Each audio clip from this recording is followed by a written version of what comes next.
तुम्हारी फैमिली हमेशा से सन्स प्रोड्यूस करती आई है, पर तुम्हारे डैड के जनरेशन में लगातार 8 डॉटर्स पैदा हो गई। तुम्हारी मम ने जिद में आकर 45 की एज में एक और चांस लेने का प्लान बनाया। एक मेल एयर इंश्योर करने के लिए उन्होंने डेली 4 बार स्पाइसी हॉट पॉट खाना शुरू कर दिया, यहाँ तक कि बड़े हुए पेट के साथ स्क्वायर में डांस भी किया।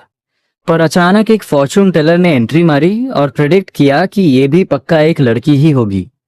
ये सुनते ही तुम्हारी मॉम का फेस उतर गया।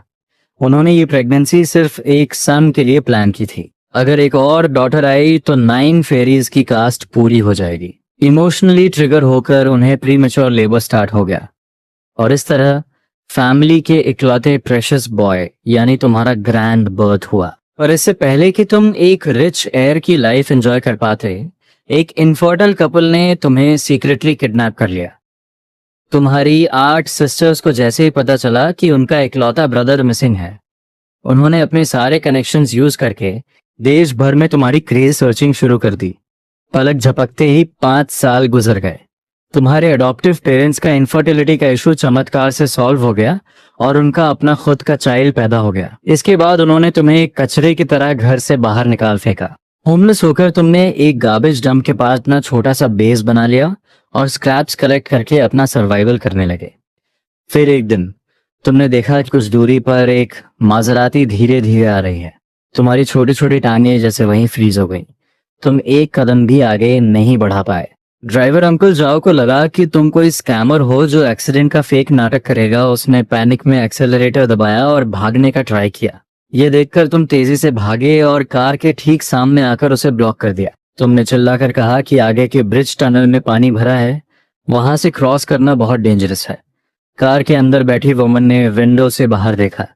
तुम्हारी ओवरसाइज्ड और फटी हुई ड्रेस देखी। घुटने पर एक बड़ा सा छेद था।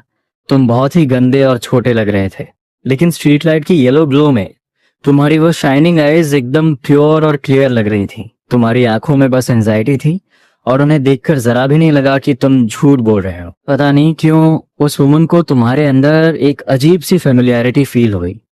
उसने सॉफ्टली नॉड किया और आखिरकार तुम पर ट्रस्ट करने का डिसीजन लिया। उसने कहा कि अंकल जाओ, क्या आपके पास कैश है?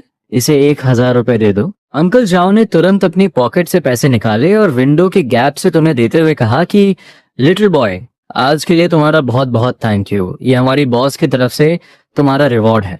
तुम डर के मारे झटके से अपने हाथ पीछे खींच लिए और बोले कि आंटी, मैं ये पैसे नहीं ले सकता। मैंने तो बस आपकी हेल्प के लिए वार्निंग दी थी, मुझे आपके पैसों का कोई लालच नहीं है। उधर अंकल जाओ को बहुत टेंशन हो रही थी। उन्होंने ये शॉर्टकट वैसे भी टाइम सेव करने के लिए लिया था और अब तुम्हें यहाँ ऐसे डिले करते देखकर वो झल्ला गए। उन्होंने कहा कि हे लिटिल गाय, चुपचाप इसे रख लो ना, बाहर इतनी सर्दी है। इन पैसों से तुम बहुत सारा टेस्टी खाना खरीद सकते हो, इसे जल्दी से रख लो। तुमने अपनी लाइफ में कभी इतने पैसे नहीं देखे थे। तुम फिर से रिजेक्ट करने ही वाले थे कि अचानक तुम्हारे माइंड में आया कि विंटर आने वाला है और तुम्हारा वो छोटा सा टेंट बर्फ की तरह फ्रीज हो जाएगा। ये 1000 रुपए तुम्हारे लिए लिटरल लाइफ सेवर थे। आखिरकार तुमने धीरे से कहा थैंक यू आंटी, और फिर खुशी खुशी पैसे लेकर अपनी पॉकेट में रखने लगे। पर तुम्हारी स्पीड इतनी तेज थी कि तुम्हारे गले में लटकता हुआ जेड पेंडेंट बाहर आ गिरा। बैक सीट पर बैठी उस वुमन ने जैसे ही उस जेड पेंडेंट को देखा, उसके प्यूपिल्स झटके से श्रिंक हो गए। एकदम शॉक में उसने कार का डोर पुश किया और उस लग्जरी कार से बाहर आ गई। उस वुमन के इस सडन एक्शन ने तुम्हें इतना डरा दिया कि तुम कई स्टेप्स पीछे हट गए। तुम सोचने लगे कि कहीं ये टॉल आंटी अपने 1000 रुपये वापस लेने का प्लान तो नहीं कर रही। जब उस वुमन ने तुम्हारे चेहरे पर वो पैनिक देखा तो उसने तुरंत अपनी हाइट नीचे की और तुम्हारे लेवल पर बैठ गई। उसने अपने चेहरे पर एक बहुत ही स्वीट और फ्रेंडली स्माइल लाने का ट्राई किया और पूछा, लिटिल ब्रदर, तुम्हारा नेम क्या है? तुमने डरते हुए धीमी आवाज में रिप्लाई किया, मेरा नेम शाओके है, मुझे अपना सरनेम नहीं पता। उसने फिर बहुत ही सॉफ्ट टोन में पूछा, क्या मैं तुम्हारे गले का वो जेड पेंडेंट देख सकती हूँ? तुम्हें अचानक रियलाइज हुआ कि तुम्हारा सबसे प्रेशियस सीक्रेट बाहर आ गया है। तुमने घबराकर तुरंत उसे अपने हाथों से कवर कर लिया और वापस अपनी शर्ट के अंदर छुपा लिया। उस वुमन को समझ आ गया कि यहाँ जबरदस्ती करना गलत होगा, तो उसने अपनी वॉइस को और भी जेंटल करते हुए कहा, लिटिल ब्रदर, तुम बिल्कुल मत डरो, हम कोई बैड गाइज नहीं है। तभी तुम्हारे माइंड में अचानक अपने मास्टर की एडवाइस फ्लैश हुई। उन्होंने कहा था कि अगर कोई तुम्हारा जेड पेंडेंट देखना चाहे तो बिना डरे उसे शो कर देना। इसलिए तुमने थोड़ा हेजिटेट करते हुए धीरे से बड़बड़ाते हुए कहा, आंटी मैं सिर्फ एक सेकंड के लिए दिखाऊंगा, आपको जल्दी देखना होगा, ये प्रेशियस आइटम मेरे लिए बहुत स्पेशल है और मैं इसे बिल्कुल नहीं बेचूंगा। उस वुमन ने बेसब्री से उस जेड पेंडेंट को अपने हाथों में लिया। उसकी पतली फिंगर्स ने उस विंटेज स्टोन को बहुत सॉफ्टली टच किया। हालांकि स्ट्रीट लाइट बहुत डिम थी और साफ दिख नहीं रहा था, लेकिन उस फेमिलियर टच ने उसके दिल में एक जबरदस्त शॉक वेव भेज दी।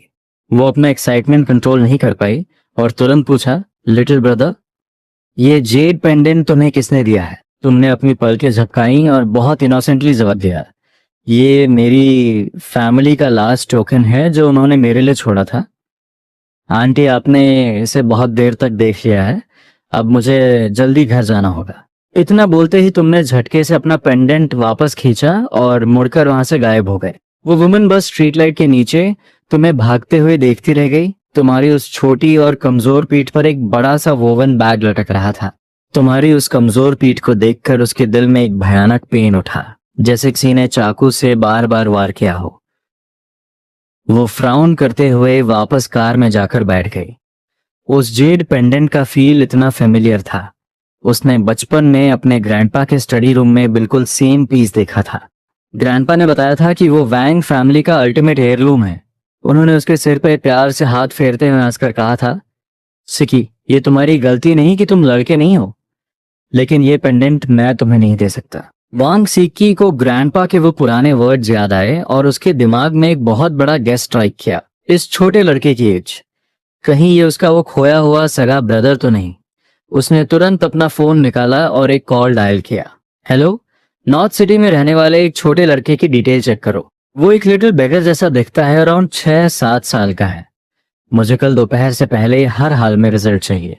इस वक्त गार्बेज डंप के अपने छोटे से टेंट में तुम क्रॉस लेग्ड बैठे अपने मास्टर की दी हुई टेक्निक के अकॉर्डिंग पूरी रात प्रैक्टिस कर रहे थे। सुबह की पहली सनलाइट आते ही तुमने स्ट्रेच करते हुए धीरे से अपनी आंखें खोली।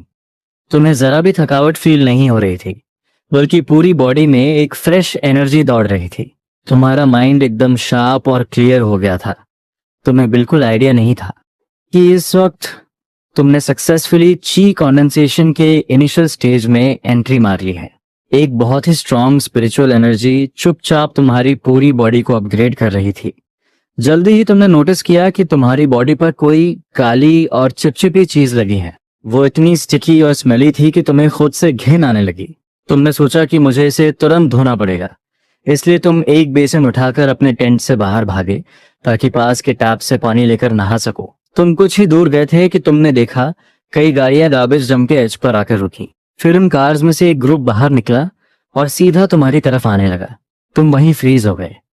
तुम्हारे माइंड में सबसे पहला थॉट आया, कहीं ये लोग मुझे ऑर्फनेज भेजने तो नहीं आए? ऐसा बिल्कुल नहीं हो सकता, मेरी फैमिली अभी तक मुझे मिली नहीं है। तुमने तुरंत अपना बेसिन नीचे फेंका और वहां से सरपट भागने लगे। वो ग्रुप पूरी रात जागकर आखिरकार तुम्हें इस कचरे के ढेर में ढूंढ पाया था। वो तुम्हें इतनी आसानी से कैसे जाने देते, वरना वापस जाकर वो बॉस वांग को क्या मुंह दिखाते। वो तुम्हारे पीछे भागते हुए चिल्लाने लगे, हे लिटिल बॉय, भागो मत, हम बैड गाइज नहीं हैं।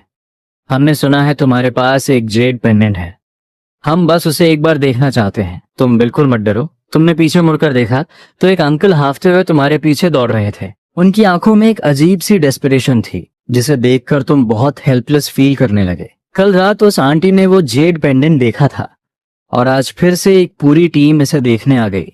कोई और ऑप्शन ना देखकर आखिरकार तुमने अपने गले से वो पेंडेंट निकाला और उस ओल्ड मैन को थमा दिया। ये ओल्ड मैन असल में वैंग फैमिली के लेट मास्टर के राइट हैंड मैन रह चुके थे। ओल्ड मास्टर की डेथ के बाद वैंग फैमिली ने उन्हें नॉर्थ सिटी में पीसफुल लाइफ बिताने के लिए सेटल कर दिया था। कल रात उन्हें जबरदस्ती नींद से उठाया गया था, सिर्फ इस एक जेड पेंडेंट की ऑथेंटिसिटी चेक करने के लिए। उन्होंने तुम्हारे हाथों से वो पेंडेंट लिया। उनके हाथ बुरी तरह कांप रहे थे। उन्होंने अपने रीडिंग ग्लासेस पहने, एक मैग्नीफाइंग ग्लास निकाला और उस विंटेज डिजाइन को बहुत डिटेल में ऑब्जर्व करने लगे, खासकर पेंडेंट के इनर साइड पर कार्व्ड वो वॉन्ग कैरेक्टर। ये 100% वॉन्ग फैमिली का वही एंसेस्ट्रल हेयरलूम था जो जनरेशन दर जनरेशन पास होता आया था। ओल्ड मैन जाओ की आंखों से तुरंत आंसू छलक पड़े। उन्हें याद आया कि ओल्ड मास्टर ने कहा था कि ये पेंडेंट सिर्फ वैंग फैमिली के ग्रैंडसन को मिलेगा। बहुत मुश्किलों के बाद यंग मास्टर का जन्म हुआ था, पर किसी ने उनका चेहरा देखने से पहले ही उन्हें अगवा कर लिया। ओल्ड मास्टर इसी सदमे की वजह से डिप्रेशन में चले गए थे और कुछ ही समय बाद इस दुनिया को भारी पछतावे के साथ छोड़ गए। ओल्ड मैन जाओ ने तुम्हारे उस काले और गंदे चेहरे की तरफ इशारा किया और उनकी कांपती हुई आवाज निकली, क्या तुम ही वो? उनकी बात पूरी भी नहीं हुई थी कि अचानक उनके सीने में एक भयानक दर्द का शॉक लगा। इससे पहले कि वो अपनी इमरजेंसी मेडिसिन निकाल पाते, उनकी आंखों के सामने अंधेरा छा गया और वो सीधा जमीन पर गिरकर फेंट हो गए। उधर वांग ग्रुप के सीईओ ऑफिस में वांग सी की पूरी रात एक सेकंड के लिए भी नहीं सोई थी। उसके दिमाग में सिर्फ और सिर्फ कल रात वाले उस छोटे लड़के का फेस घूम रहा था। उसके वो फटे हुए कपड़े, वो कमजोर सी बॉडी। उसने इन सालों में पक्का बहुत सफर किया होगा। क्या वो सच में मेरा ब्रदर है? ये सोचते ही वांग सी की आंखों में आंसू भरने लगे। असिस्टेंट शाओलियन पिछले 15 मिनट से अपना वर्क रिपोर्ट दे रही थी, पर उसने नोटिस किया कि वांग शी आज बिल्कुल फोकस में नहीं है। वो बहुत बेचैन होकर बैठी थी और शाओलियन की एक भी बात उनके दिमाग में नहीं जा रही थी। शाओलियन को अपनी आंखों पर यकीन नहीं हो रहा था। उनकी वो आइस कोल्ड बॉस वांग, जो दुनिया पलटने पर भी अपना एक्सप्रेशन चेंज नहीं करती थी, वो आज रो रही थी। अचानक एक बहुत तेज फोन रिंगटोन बजी, जिसने शाओलियन को बुरी तरह चौंका दिया। अगले ही सेकंड उसने देखा कि वांग सीकी ने झटके से फोन उठाया और अपनी चेयर से ऐसे जंप की जैसे स्प्रिंग लगी हो। चेयर पीछे गिर गई, पर उन्होंने मुड़कर भी नहीं देखा और सीधा ऑफिस से बाहर दौड़ पड़ी।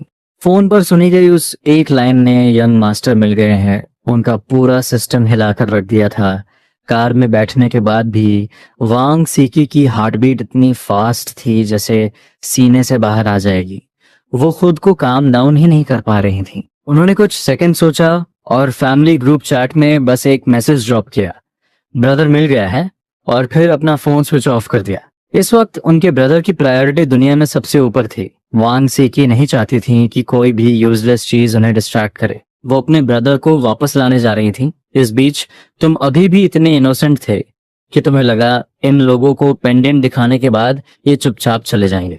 आखिर वो ओल्ड अंकल तो उसे देखते ही बेहोश हो गए थे और जल्दी ही कुछ लोग उन्हें उठाकर ले भी गए थे। क्या इन लोगों को उस ओल्ड अंकल की सेफ्टी की कोई टेंशन नहीं है? ये अभी भी मुझे घेर कर क्यों खड़े हैं? इतने सारे अनजान लोगों के बीच फंसकर तुम बहुत पैनिक और नर्वस फील कर रहे थे।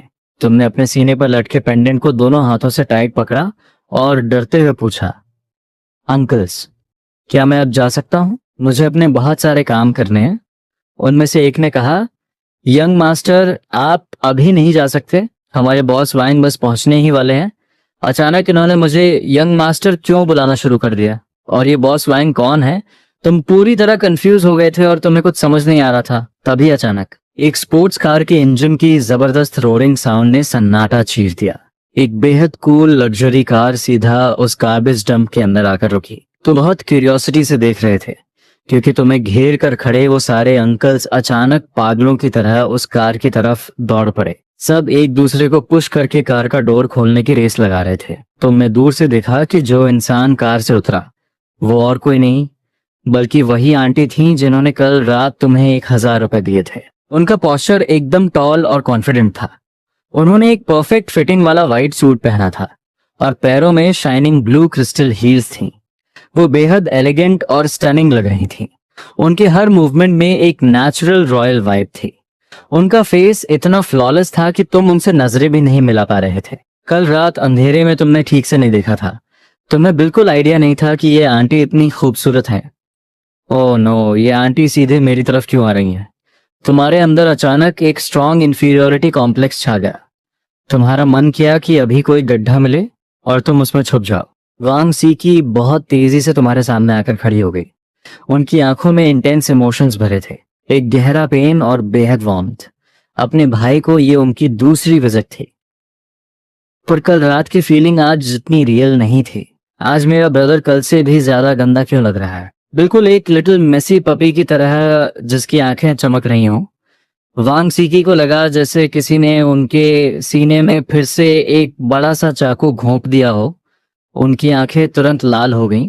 उन्होंने कहा, शाओके, मैं तुम्हारी सिस्टर हूँ। वांग सीकी धीरे से नीचे बैठी। वो तुम्हें एक वार्म हग देना चाहती थी, पर तुम डर के मारे लगातार पीछे हटने लगे।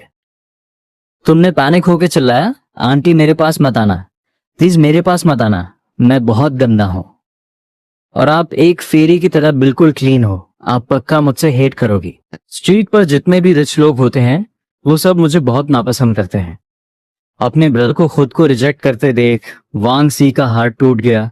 उन्होंने अपनी वॉइस को और भी जेंटल करते हुए कहा, मैं सच में तुम्हारी सिस्टर हूं।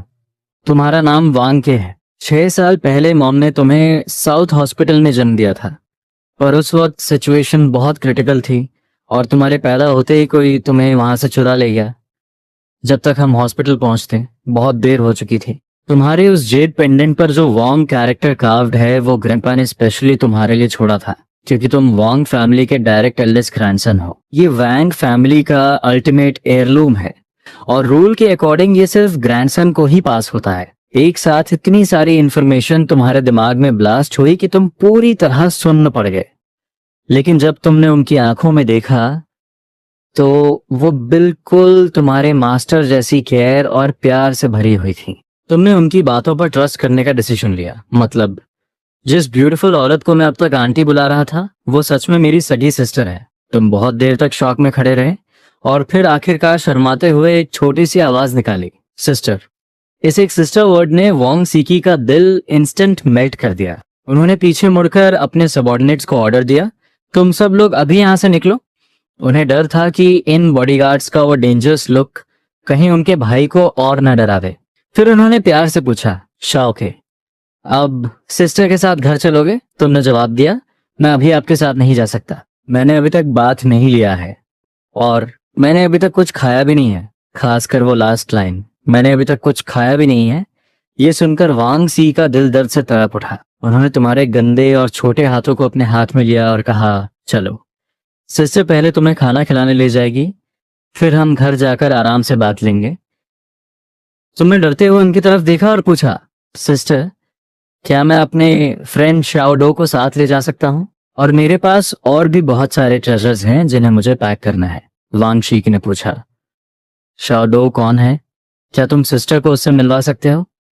इसके बाद तुम वांग शी को अपने उस छोटे से टेंट की तरफ ले गए। ओह माय गॉड, क्या मेरा ब्रदर इतने सालों से इस कचरे में रह रहा था? वांग सीकी का दर्द अब इतना बढ़ गया था कि उन्हें कुछ फील होना बंद हो गया था। पता चला कि शाओडो असल में एक लिटिल हैमस्टर है। गार्बेज डंप में अचानक इतने सारे लोगों को देखकर वो बुरी तरह डर गया था। जैसे उसने तुम्हें देखा वो तुरंत जंप करके तुम्हारे ऊपर आ गया और प्रोटेक्शन के लिए तुम्हारी शर्ट में छुप गया। वांग सी को अपनी लाइफ में चूहों से सबसे ज्यादा डर लगता था, पर इस वक्त उन्होंने जरा भी डिस्कस शो करने की हिम्मत नहीं की। उन्हें डर था कि अगर भाई नाराज हो गया तो वो उनके साथ घर नहीं जाएगा, क्योंकि ब्रदर ने कहा है कि यह हैमस्टर उसका फ्रेंड है, तो इसे भी घर ले जाकर पाला जाएगा।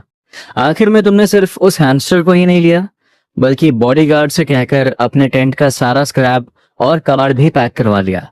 इन सारी चीजों को उठाते उठाते बॉडीगार्ड अंकल झा पसीने से भीग गए, यहाँ तक कि वो सारा सामान उस मॉजराटी के ट्रंक में भी फिट नहीं आ रहा था। जब वो कार जियांगडोंग डिस्ट्रिक्ट के नॉर्थ सिटी मेन रोड पर चल रही थी तो उसे मुड़ मुड़ कर देखने वालों का रेट 100% था। ओ माय गॉड, वो करोड़ों की मॉजराटी है और उसके ट्रंक में ये कबाड़ क्यों भरा हुआ है? ट्रंक का डोर भी बंद नहीं हो रहा था, उसे एक फटे हुए कपड़े से बांधा गया था। ये आखिर कौन सा एलियन लॉजिक है? कार के अंदर बैठे हुए तुम और भी ज्यादा नर्वस हो रहे थे। तुम्हें डर था कि कहीं तुम्हारी वजह से सिस्टर की कार गंदी न हो जाए, इसलिए तुमने अपने फटे हुए बैग से कुछ पुराने न्यूज़पेपर्स निकाले और बहुत ध्यान से उन्हें सीट पर बिछा दिया। तुम्हारे इस एक छोटे से एक्शन ने वैंग सीकी की आंखों को फिर से नम कर दिया। उन्होंने अपना हाथ बढ़ाया और बहुत प्यार से तुम्हारे गालों को टच करते हुए कहा, आज से सिस्टर तुम्हें कभी कोई तकलीफ नहीं सहने देगी, एक जरा सी भी नहीं। सिस्टर, मुझे बिल्कुल तकलीफ नहीं हुई, बस मुझे अभी बहुत जोर से फ्राइड चिकन खाने का मन कर रहा है। क्या आप मुझे एक बार फ्राइड चिकन खिलाने ले जा सकती हैं? नहीं। तुम अपनी सिस्टर वांग सीकी की तरफ देखकर बहुत सैड फील कर रहे थे। तुम्हें बस उस जंक फूड का टेस्ट आजमाना था। कल उस छोटी लड़की ने वो बड़ा सा चिकन लेग कितनी मजे से खाया था। वांग सीकी ने हार मानकर तुम्हारे सिर को सहलाया। आखिरकार वो तुम्हारी सबसे पहली विश को रिजेक्ट नहीं कर पाई। उन्होंने कहा, ठीक है, बस इस एक बार के लिए खाएंगे। या सिस्टर इज द बेस्ट। तुम खुशी से हवा में उड़ने लगे। तुमने शाओहे को इतनी जोर से हक किया कि वो लगभग डर के मारे मर ही गया था। अगले ही सेकंड वांग सीकी के सिर्फ एक आई कांटेक्ट पर सेक्रेटरी शाओ लियन बाहर गई और सारी अरेंजमेंट्स कर दी। सिर्फ 15 मिनट के अंदर एक सुपर लग्जरी स्पोर्ट्स कार सीधे वॉलेस रेस्टोरेंट के दरवाजे पर आकर रुकी। मैनेजर पहले से ही वहां झुककर वेट कर रहा था। हालांकि जब तुम स्टोर के अंदर गए तो पूरी तरह कंफ्यूज हो गए। सिस्टर, यहाँ खाना खाने कोई क्यों नहीं आया है? जो रेस्टोरेंट हमेशा लोगों से पैक रहता था वो इस वक्त बिल्कुल एम्प्टी था। शाओलियन साइड में खड़ी छुपकर हंस रही थी क्योंकि बॉस वांग ने बहुत पहले ही पूरा रेस्टोरेंट बुक कर लिया था। लेकिन वांग सीकी ने तुम्हें बहुत सीरियस फेस बनाकर कहा, सबको पता है कि ये जंक फूड है, उन्हें पेट खराब होने का डर है, इसलिए कोई भी यहाँ आने की हिम्मत नहीं करता। दूर खड़े मैनेजर के होंठ बुरी तरह कांप रहे थे। उसके दिमाग में 1,00,000 गालियां चल रही थीं, पर वो कुछ बोलने की हिम्मत नहीं कर सका क्योंकि वांग सीकी ने उसे पैसे ही इतने ज्यादा दिए थे। तुम अब और कंट्रोल नहीं कर पाए और एक फ्राइड चिकन लेग उठाकर सीधा बाइट कर लिया। बाहर से क्रिस्पी, अंदर से टेंडर, एकदम क्रंच। एक ही पल में तुमने खुद को पूरी तरह फ्री छोड़ दिया। तुम्हारे लेफ्ट हैंड में चिकन विंग्स थे, राइट हैंड में कोक, और तुम्हारे पूरे मुंह पर तेल लगा हुआ था। वांग सीक हंसते हुए लगातार तुम्हारा मुंह साफ कर रही थी। उन्होंने तुरंत तुम्हारी एक फोटो क्लिक की और फैमिली ग्रुप चैट में सेंड कर दी, और फिर सीधा फोन स्विच ऑफ कर दिया, ग्रुप के सारे मैसेज बम्बार्ड्स को पूरी तरह इग्नोर करते हुए। तुमने अपनी बड़ी बड़ी आंखें झपकाई और एक चिकन लेग उनकी तरफ बढ़ाते हुए कहा, सिस्टर, आप भी टेस्ट करो ना, ये बहुत मजेदार है। शाओलियन ने तुरंत उन्हें रोकने का ट्राई किया। आखिर बॉस वांग को जंक फूड से सख्त नफरत थी। कोई कंपनी में फ्राइड फूड की स्मेल तक लाने की हिम्मत नहीं करता था जब तक कि उसे नौकरी से निकाला न जाना हो। लेकिन इसके बाद जो सीन हुआ उसने शाओलियन को वहीं पत्थर का बना दिया। वो सुपर एरोगेंट और हाई लेवल बॉस वांग, उन्होंने सच में वो खा लिया। उन्होंने ग्लव्स पहने, बहुत धीरे धीरे उसे चबाया, लेकिन उन्होंने सच में वो जंक फूड निगल लिया था। शाओलियन के दिमाग में एक बहुत ही वाइल्ड थॉट आया, क्या ये बॉस वांग फेक हैं? असली बॉस वांग पक्का किसी दूसरे देश में किडनैप हो चुकी हैं। तुमने पूछा, सिस्टर, ये बहुत टेस्टी है ना, क्या मैं इसे रोज खा सकता हूं? उन्होंने कहा, बिल्कुल नहीं, तुम इसे रेगुलर नहीं खा सकते। तुमने कहा, ठीक है, तो मैं फ्यूचर के कुछ दिनों का फ्राइड चिकन आज ही एक साथ खा लूंगा। तुम्हारी इस इनोसेंट बात ने वांग सीकी को फिर से हंसा दिया। बहुत जल्दी तुम्हारा पेट फूल कर गोल हो गया था, यहाँ तक कि टेबल के नीचे बैठा शाओ हे भी खाकर एक बॉल की तरह बन गया था। पर जब तुमने देखा कि टेबल पर अभी भी बहुत सारा मीट बचा हुआ है तो तुम्हारा फेस तुरंत लटक गया। अब तुम्हारे पेट में जरा भी स्पेस नहीं था। तुमने बहुत ही हेल्पलेस होकर अपनी सिस्टर की तरफ देखा। और कुछ फिट नहीं हो रहा, तुम अपनी सिस्टर से हेल्प मांग रहे थे। उन्होंने कहा, ठीक है, पेट भर गया ना, चलो अब घर चलते हैं। वांग सीकी अपनी जगह से उठी, लेकिन उन्होंने नोटिस किया कि तुम्हारी आंखें अभी भी उस बचे हुए खाने पर चिपकी हुई हैं। उन्हें तुरंत बहुत बुरा फील हुआ। वो समझ गई कि तुम उसे वेस्ट नहीं करना चाहते, इसलिए उन्होंने बहुत प्यार से तुम्हें बताया, जो भी बचा है हम उसे पैक करके घर ले जाएंगे। ये सुनकर तुम फाइनली सेटिस्फाइड हुए और अपनी सिस्टर के साथ रेस्टोरेंट से बाहर निकले। मासेराटी ने फिर से स्पीड पकड़ ली। विंडो के बाहर के सीन्स बहुत तेजी से चेंज हो रहे थे। तुम विंडो से चिपक गए थे और अपनी बड़ी आंखों से बहुत क्यूरियोसिटी के साथ सब कुछ देख रहे थे। कार यानबे डिस्ट्रिक्ट से बाहर निकली और बाहर की बिल्डिंग्स और भी ज्यादा टॉल और लग्जरी होती गईं। सब कुछ बहुत ग्लैमरस था। 20 मिनट बाद कार एक मैसिव एस्टेट में एंटर हुई। यहाँ हर तरफ लश ग्रीन ट्रीज और फ्लावर्स थे और सेंटर में एक के बाद एक बेहद स्टाइलिश विलास बने हुए थे। सिस्टर, वाह, ये कितना बड़ा है। तुम शाओहे को पकड़े हुए एक्साइटमेंट में हर तरफ देख रहे थे। वांग सीकी ने एक सॉफ्ट स्माइल के साथ तुम्हारा हाथ पकड़ा और विला के अंदर ले जाते हुए कहा, हाँ, यही हमारा घर है और ये पूरा एस्टेट हमारा है। क्या ये पूरा एस्टेट? तुम्हारा मुंह शौक से खुला का खुला रह गया। मतलब सिस्टर सच में एक लेजेंडरी रिच लेडी है। विला के अंदर एक यूनिफॉर्म पहने हुए लेडी ने आकर तुम्हारा वेलकम किया। वो वांग फैमिली की हेडमेड आंट लान थी, जिन्होंने वांग, सीकी और उनके भाई बहनों को बड़ा होते देखा था। उन्होंने कहा, मिस आप आ गए, जल्दी अंदर आइए, मैं अभी किसी को लंच तैयार करने के लिए कहती हूँ। वांग सीकी ने कहा, उसकी कोई जरूरत नहीं है आंट लान, हमने खाना खा लिया है, पहले एक रूम साफ करके अच्छे से डेकोरेट करते हैं। आंट लान की आंखों में आंसू थे, वो बहुत सॉफ्टली तुम्हारी तरफ देख रही थी। ऊपर वाले ने आंखें खोल दी। यंग मास्टर आखिरकार वापस आ गए। मैं अभी जाकर रूम सेट करती हूँ। लिविंग रूम बहुत स्पेशियस और एलिगेंट था, सारे अप्लायंसेस मौजूद थे, फिर भी कुछ मैसी नहीं लग रहा था। वांग सी की नीचे बैठी और तुम्हारे फेस को अपने हाथों में पकड़ा। सिस्टर को काम पर जाना है, ब्रदर घर पर अच्छे से खेलेगा ना। मैं किसी को तुम्हारे साथ रुकने के लिए कहती हूँ, कुछ चाहिए हो तो सिस्टर को बताना। उन्होंने इशारा करके एक यंग मेड को बुलाया और उसे तुम्हारे साथ डाउनस्टेयर्स खेलने को कहा। वांग सीख खुद अपस्टेयर्स चली गई, वांग ग्रुप के शेनान डिस्ट्रिक्ट वाले डेवलपमेंट प्लान को हैंडल करने के लिए। सिस्टर के जाते ही तुम और शाओहे उस अनजान बड़े से घर को एक्सप्लोर करने लगे। मेड तुम्हारे साथ साथ चल रही थी और घर का लेआउट डिटेल में बता रही थी। एंटरटेनमेंट जोन, गेस्ट रूम और बाकी सारे रूम्स। तुम्हारी गोद में शाओहे बिल्कुल चिल होकर लेटा था, लेकिन जैसे ही तुम एक ह्यूज टीवी के सामने पहुंचे, तुम्हारे कदम वहीं रुक गए। तुमने ऐसा टीवी पहले सिर्फ ग्लास कैबिनेट्स के बाहर से देखा था। 1 मीटर लंबे स्मार्ट टीवी का प्राइस ही 6000 होता था, पर तुम्हारे सामने जो स्क्रीन दीवार के अंदर सेट थी, वो तुम्हारे देखे हुए किसी भी टीवी से 4-5 गुना बड़ी थी। तुमने अंदाजा लगाया कि इसकी वैल्यू कम से कम 20,000 तो होगी ही। यंग मास्टर, क्या आप टीवी देखना चाहते हैं? मेड ने थोड़ा हेजिटेट करते हुए पूछा। तुमने अपना सिर हिलाया और सोफा पर बैठ गए। शाओहे को आजादी से घूमने के लिए छोड़ दिया। मेड ने टीवी ऑन किया। तुम्हारे सामने हजारों कार्टून्स की चॉइसेस थी। तुमने थोड़ा हेजिटेट किया और आखिरकार pleasant goat and big big wolf select किया और पूरे मजे से देखने लगे। मेड ने तुम्हारे लिए एक फ्रूट प्लेटर और ड्रिंक्स लाकर रख दी। इतने बड़े टीवी पर देखने का मजा ही कुछ और था। तुम पूरी तरह से उसमें खो गए, बस बीच बीच में एक स्ट्रॉबेरी खा लेते। दूसरी तरफ शाओहे पूरे रूम में इधर उधर स्निफ कर रहा था। विला का मेन डोर लॉक नहीं था, बस हल्का सा खुला था। शाओहे ने 2 बार स्क्रैच किया और चुपचाप बाहर खिसक गया। शाओहे पूरे यार्ड में पागलों की तरह भाग रहा था, ग्रास पर रोल कर रहा था और फिर सीधा एस्टेट के आउटर एरिया की तरफ भाग गया। कुछ ही देर में एस्टेट के बाहरी हिस्से से एक गुस्से भरी आवाज आई। ये छोटा सा हैमस्टर कहाँ से टपक पड़ा।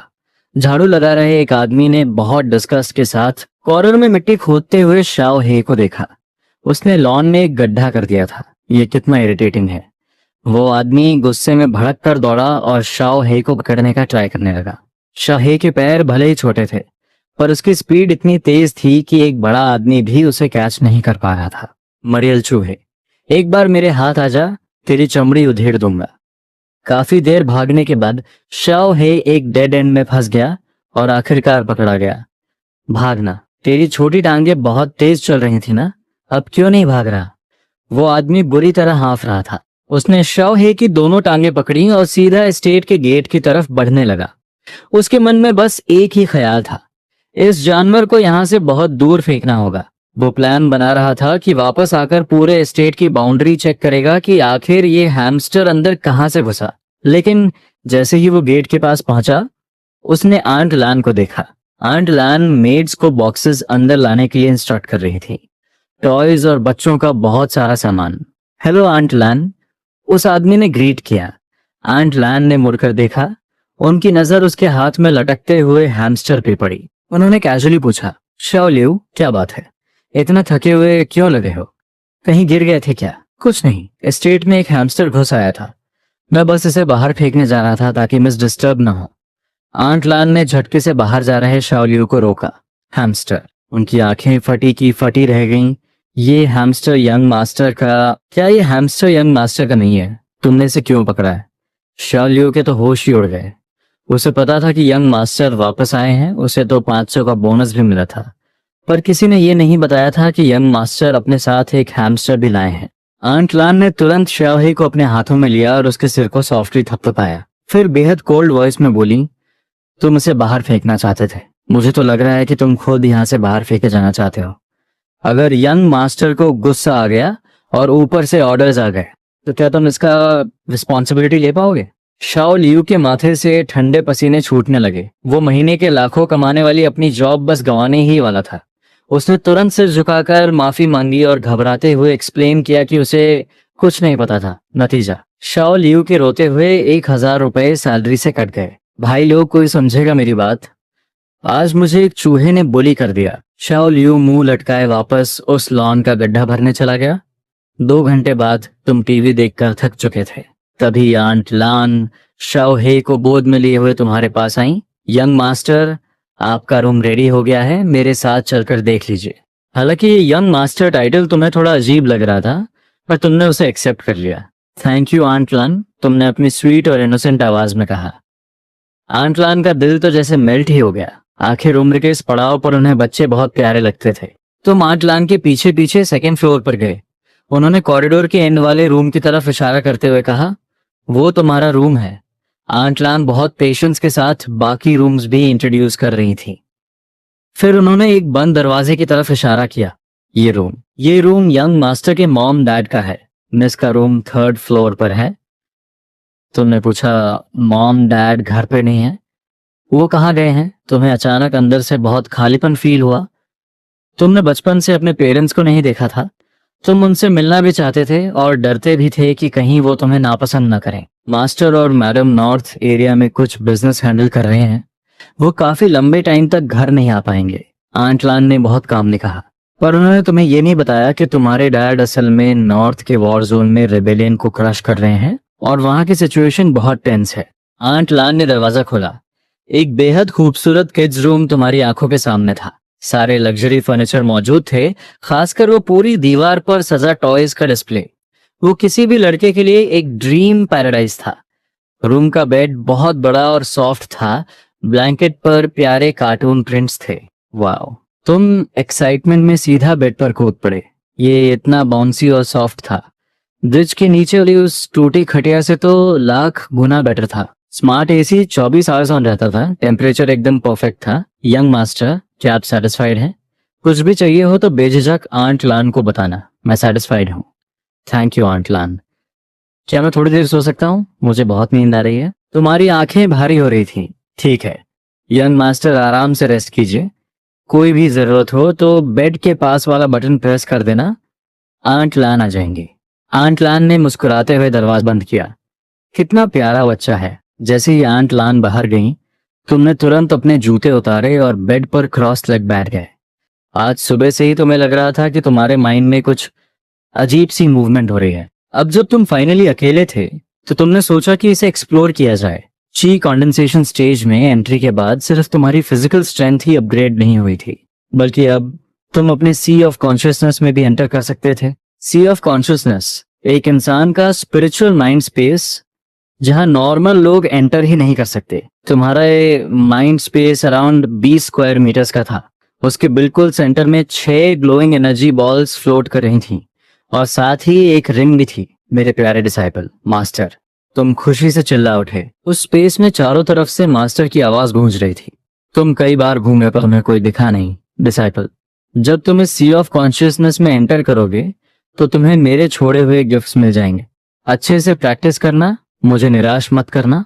ये 6 एनर्जी बॉल्स तुम सिर्फ अपनी स्पिरिचुअल पावर इंजेक्ट करके ही अनलॉक कर सकते हो। और इस स्पेशल रिंग पर मैंने 9 लेयर्स की सील लगाई है। मुझे उम्मीद है कि तुम अपना खुद का रास्ता बनोगे। मैं तुम्हें हमेशा प्रोटेक्शन में रखकर ग्रो नहीं कर सकता। याद रखना, अपनी स्किल्स को सीक्रेट रखना। जो पेड़ जंगल में सबसे ऊंचा होता है, तूफान सबसे पहले उसी को तोड़ता है। तुमने मास्टर की एडवाइस बहुत ध्यान से सुनी। जब उस स्पेस में सन्नाटा छा गया तो तुम उन एनर्जी बॉल्स की तरफ बढ़े। वो सिल्वर रिंग जैसे अलाइव थी। तुम्हारे टच करते ही उसने खुद अपना साइज चेंज किया और तुम्हारे राइट हैंड की रिंग फिंगर में फिट हो गई। तुमने अपनी स्पिरिचुअल एनर्जी उन ग्लोइंग बॉल्स में ट्रांसफर करने का ट्राई किया, पर उनका कोई रिएक्शन नहीं हुआ। वो बिल्कुल रिएक्ट नहीं कर रही थी। इसका मतलब तुम्हारा कल्टीवेशन लेवल अभी बहुत लो था। सी ऑफ कॉन्शियसनेस से बाहर आकर तुमने झटके से अपनी आंखें खोली। मास्टर के दिए गिफ्ट्स में इतने बड़े सीक्रेट्स छिपे। तुम अपने हाथ में पहनी उस मिस्टीरियस रिंग को घूरने लगे। मास्टर सच में जा चुके थे, पर वो तुम्हारे लिए दुनिया के सबसे बड़े ट्रेजर्स छोड़ गए थे। तुमने अपने माइंड को फोकस किया और स्पिरिचुअल एनर्जी उस रिंग में डाली। पलक झपकते ही एक बास्केटबॉल कोर्ट के साइज का मैसिव स्पेस तुम्हारी आंखों के सामने खुल गया। और ये तो सिर्फ फर्स्ट लेयर की सील थी। उस स्पेस के अंदर दर्जनों छोटे छोटे पहाड़ जैसे ढेर लगे थे। बिल्कुल सेंटर में 3 एनर्जी बॉल्स चमक रही थी उन्होंने तुम्हारी ऑरा सेंस की और अगले ही सेकंड सीधा तुम्हारी सोल में मर्ज हो गई। इन्फॉर्मेशन का एक भयानक बवंडर तुम्हारे माइंड में क्रैश हुआ। 10 मिनट तक उस मैसिव डेटा को प्रोसेस करने के बाद तुमने एक गहरी सांस छोड़ी। वो 3 ग्लोइंग बॉल्स असल में दुनिया की 3 अल्टीमेट सीक्रेट टेक्निक्स थी। Medicine king secret record, heavenly general strategy और सुप्रीम पाथ को लीड करने वाली केओस ड्रैगन हेवन आर्ट। तुमने पलक झपकते ही medical arts, forging, music, chess, calligraphy और पेंटिंग सब मास्टर कर लिया था। तुम लिटरल सेंस में दुनिया के स्ट्रॉन्गेस्ट बॉय बन चुके थे। तुमने विंडो के बाहर देखा, अभी टाइम था। तुमने अपनी आंखें बंद की और कल्टीवेशन शुरू कर दी। स्पिरिचुअल एनर्जी पागलों की तरह तुम्हारी बॉडी में रश करने लगी। तुम्हारी उस छोटी सी बॉडी को प्यूरिफाई करते हुए आखिरकार तुम्हारे दंतियन में स्टोर होने लगी। टाइम उड़ता गया और आसमान में गोल्डन सनसेट छा गया।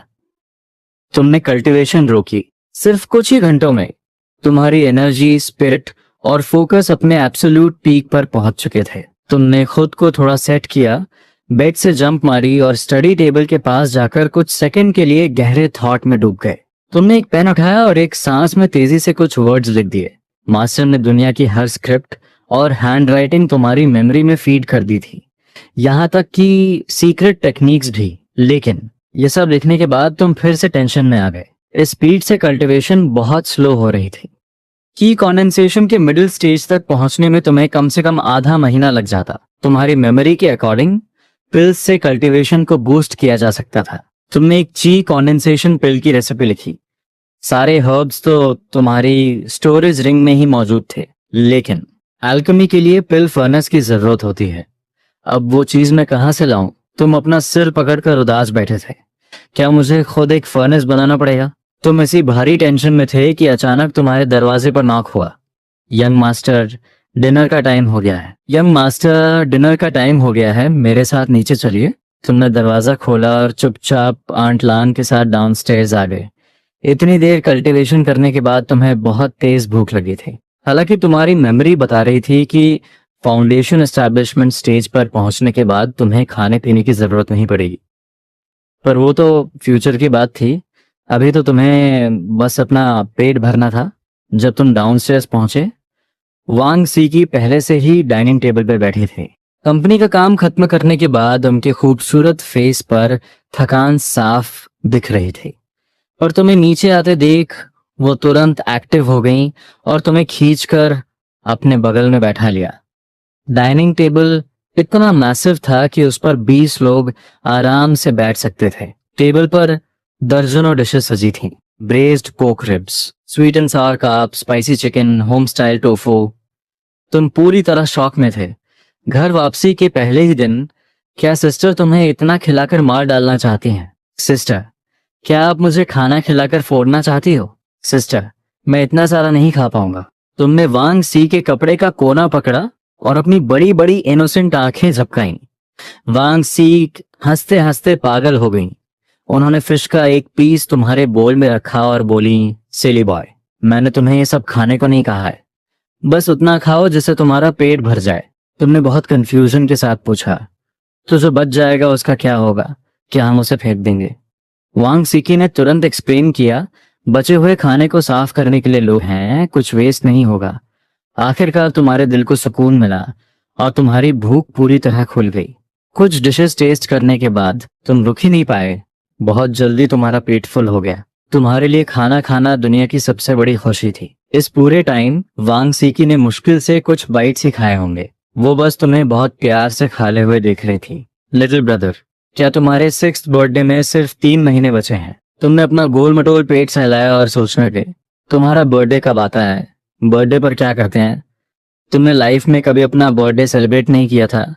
यहाँ तक कि ग्रैंडपा को भी तुम्हारी डेट ऑफ बर्थ नहीं पता थी। वांग सीके ने नैपकिन उठाया और तुम्हारा मुंह साफ किया। वो बहुत सॉफ्टली बोली, तुम्हारा बर्थडे 9 अक्टूबर को आता है। देखा जाए तो अब 2 महीने से भी कम टाइम बचा है। बर्थडे पर हम बड़ा सा केक काटेंगे, नए कपड़े पहनेंगे और विश मांगेंगे। तुमने अपने माइंड में उस सीन को इमेजिन किया और अपनी सिस्टर से पूछा, केक का टेस्ट कैसा होता है? वांग सीकी ने मुस्कुराकर बताया, वो बहुत सॉफ्ट और मीठा होता है, बिल्कुल क्लाउड्स की तरह। खाना खत्म होने के बाद वांग सीकी ने छुपकर तुम्हारी एक और फोटो ली और फैमिली ग्रुप में भेज दी। वांग वेन्या का इंस्टेंट रिप्लाई आया, सिकी मैं कुछ ही दिनों में घर आ रही हूँ। और हाँ, ब्रदर के वापस आने की न्यूज अब मॉम डैड को बता देनी चाहिए ना। तभी एक और प्रोफाइल पॉपअप हुई। लेले भी ऑनलाइन थी। मॉम डैड जब भी शाओके का जिक्र करते हैं वो रोने लगते हैं। अब शाओके वापस आ गया है तो ये खबर सुनकर वो खुशी से पागल हो जाएंगे। शिनरू का भी मैसेज आया, मैं भी घर आ रही हूँ। मैंने बहुत टाइम से अपनी बहनों को नहीं देखा। वांग वेन्ना ने उसे टीज करते हुए लिखा, तुम्हारा असली टारगेट हम नहीं, तुम्हारा छोटा भाई है। इस वक्त क्योटो इंटरनेशनल स्टेडियम के बैक स्टेज में एक वाइट ड्रेस पहने खूबसूरत लड़की अपने फोन को देखकर लगातार हंस रही थी। उसकी स्किन दूध जैसी सफेद थी और फीचर्स एकदम परफेक्ट। वो किसी फेरी टेल की प्रिंसेस लग रही थी।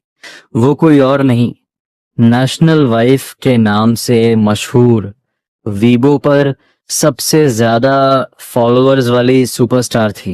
वो एंटरटेनमेंट इंडस्ट्री की undisputed queen, grand slam winning top actress Wang Xinru थी। इस वक्त उसका fan meet and greet event चल रहा था। होस्ट ने क्राउड की एनर्जी को एब्सोल्यूट पीक पर पहुंचा दिया था। हजारों लोगों के पागलपन भरे शोर के बीच वांग शिनरू ने बहुत एलिगेंस के साथ स्टेज पर एंट्री ली। वांग शिनरू, मेरी queen, I love you goddess, please एक बार मेरी तरफ देख लो। स्टेडियम की 1 लाख सीट्स पूरी तरह पैक थीं और पब्लिक का चिल्लाना कान फाड़ देने वाला था। वांग शिनरू ने चारों तरफ झुककर सबका शुक्रिया अदा किया और फिर अपने कुछ ओरिजिनल हिट सॉन्ग्स गाए। बहुत जल्द इवेंट अपने एंड पर पहुंच गया। अचानक उसने माइक पकड़ा, कहा, मुझे पता है आप सब नेक्स्ट मंथ मेरे हॉलीवुड कोलैबोरेशन का वेट कर रहे हैं, लेकिन मुझे अफसोस है मैं अब उस मूवी का हिस्सा नहीं बन पाऊंगी। पूरे स्टेडियम में सन्नाटा छा गया। क्यों? मेरी क्वीन, ऐसा मत करो, हम तुम्हारी नई मूवी का वेट कर रहे थे। सबको पता था कि अगर वो ये अवार्ड जीत लेती तो वांग शिनरू इंटरनेशनल सिनेमा में ग्रैंड स्लैम कंप्लीट करने वाली इकलौती स्टार बन जाती। ये मौका गंवाने वाला नहीं था। लेकिन वांग शिनरू ने सबको एक्सप्लेन करते हुए कहा, मेरे इस प्रोजेक्ट से पीछे हटने का रीजन ये है कि मेरा खोया हुआ भाई इतने सालों बाद वापस आ गया है। मुझे अपने भाई के साथ टाइम स्पेंड करना है। उसने आखिरी बार झुककर बो किया और एक बेहद स्वीट स्माइल दी। बैक स्टेज जाकर वांग शिनरू ने फोटो में तुम्हारी तरफ देखा। उसकी आंखों में बस तुमसे मिलने की तड़प थी। बस ये सारे बचे हुए काम खत्म कर लूं, फिर सीधा घर जाकर तुमसे मिलूंगी। उसी वक्त कंट्री एम के इंटरनेशनल एजुकेशन रिसर्च सेंटर के कॉन्फ्रेंस रूम में वांग वेन्या हेड चेयर पर बैठी थी। उनके सामने दुनिया के टॉप इंटरनेशनल प्रोफेसर्स बैठे थे। उन्होंने सीधा अनाउंस किया, सबसे पहले मैं कुछ टाइम के लिए वापस ख्वाक्शा जा रही हूँ। प्रोफेसर ली के मेरी गैर मौजूदगी में डिपार्टमेंट हैंडल करेंगे। एक इकोनॉमिक्स प्रोफेसर ने तुरंत ऐतराज जताया, ओ माय डियर प्रेसिडेंट, जहां तक मुझे पता है ख्वाक्शिया की क्योटो यूनिवर्सिटी की वर्ल्ड रैंकिंग 17th है। आप खुद को डाउनग्रेड करके वहां गेस्ट प्रोफेसर बनने क्यों जा रही हैं? वांग वेन्या ने हाथ हिलाकर बात काटी और सीधा मीटिंग एंड कर दी। उन्होंने 7 दिन बाद की फ्लाइट बुक की। बस यहाँ का काम खत्म करके वो सीधा देश वापस लौटेंगी। और इस वक्त वांग एस्टेट में तुम अपनी सिस्टर का हाथ खींचकर उन्हें शाओ हे को दिखाने जा रहे थे। विला के दरवाजे के पास एक कॉर्नर में शाओ हे पूरे मजे से अपना खाना ठूस रहा था। उसके पास ही एक शानदार हैमस्टर हाउस रखा था जो आंट लान ने स्पेशली उसके लिए बनवाया था। ये हैमस्टर हाउस तुम्हारे उस ब्रिज के नीचे वाले फटे ब्लैंकेट से लाख गुना ज्यादा कंफर्टेबल था।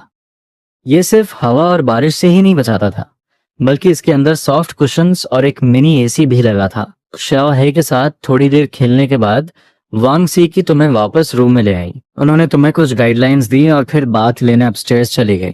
तभी तुम्हें अचानक अल्केमी का ख्याल आया। सिस्टर नहा रही थी। इसी मौके का फायदा उठाकर तुमने वो रेसिपी पेपर अपनी पॉकेट में डाला और दबे पांव डाउनस्टेयर्स आ गए। आंट लान सामान अरेंज कर रही थी। उन्होंने तुम्हें देखा और पूछा, क्या हुआ यंग मास्टर, कुछ चाहिए? तुमने आंट लान का हाथ पकड़ा और कहा कि तुम्हें किचन देखना है। तुम्हें उस पिल फर्नेस का रिप्लेसमेंट ढूंढना था। किचन में देखने लायक कुछ नहीं है यंग मास्टर। अगर आपको भूख लगी है तो आंट लान आपको लेट नाइट स्नैक बना देंगी। तुमने आंट लान का हाथ पकड़कर बहुत क्यूट तरीके से जिद की। आंट लान तुम्हारी ये क्यूटनेस बर्दाश्त नहीं कर पाई और मजबूर होकर तुम्हें किचन में ले गई। वांग फैमिली का किचन किसी 5 STAR होटल के बैकस्टेज जैसा था। पॉट्स, पैन्स, बोल्स, सब कुछ प्रॉपर लाइंड अप था। आंट लान तुम्हें सब कुछ बता रही थी, तभी तुमने एक चीज की तरफ इशारा किया और पूछा, आंट लान ये चावल कुकर कैसे यूज करते हैं? चावल कुकर ये बहुत सिंपल है, बस इंग्रेडिएंट्स डालो, थोड़ा पानी डालो और नीचे से टाइम सेट कर दो। टाइम पूरा होने के बाद इसे ओपन कर लो। तुमने हर एक स्टेप अच्छे से याद कर लिया। जैसे ही तुम दोनों किचन से बाहर आए, तुमने आंट लान की नजर बचाकर वापस किचन में एंट्री मार ली। तुम्हें आज रात हर हाल में ऊंची कंडेंसेशन पिल बनानी थी, वरना तुम्हारी कल्टीवेशन की स्पीड बहुत स्लो हो जाती। तुम्हारा मास्टर प्लान ये था कि इस चावल कुकर को पिल फर्नेस की तरह यूज किया जाए। चूंकि तुम्हारी हाइट कम थी, तुमने एक स्टूल खींचा और उस पर खड़े हो गए। चावल कुकर के सामने खड़े होकर तुमने अपनी स्पिरिचुअल एनर्जी पर फोकस किया। Ginseng, dragon whisker, withered wood seed, lingzhi, tiger tail flower. तुमने स्टोरेज रिंग में से एक साथ 12 हर्ब्स निकाली और उन्हें हवा में उड़ाते हुए सीधे चावल कुकर के अंदर डाल दिया। तुमने टाइम सेट किया और चावल कुकर ऑन हो गया। तुमने अपनी हल्की सी स्पिरिचुअल एनर्जी रिलीज की और हर्ब्स के अंदर होने वाले चेंजेस को गहराई से फील करने लगे। टाइम गुजरता जा रहा था। वो हर्ब्स धीरे धीरे मेल्ट होकर लिक्विड में बदल रही थी और उनका प्योर एसेंस बाहर आ रहा था। एक प्रॉपर पिल बनाने के लिए सारे हर्ब्स के एसेंस को एक साथ फ्यूज करना होता है, लगातार प्यूरिफाई करना पड़ता है और फिर एक शेप में कंडेंस करना पड़ता है। हर हर्ब की प्रॉपर्टी और मेल्टिंग पॉइंट अलग अलग होता है।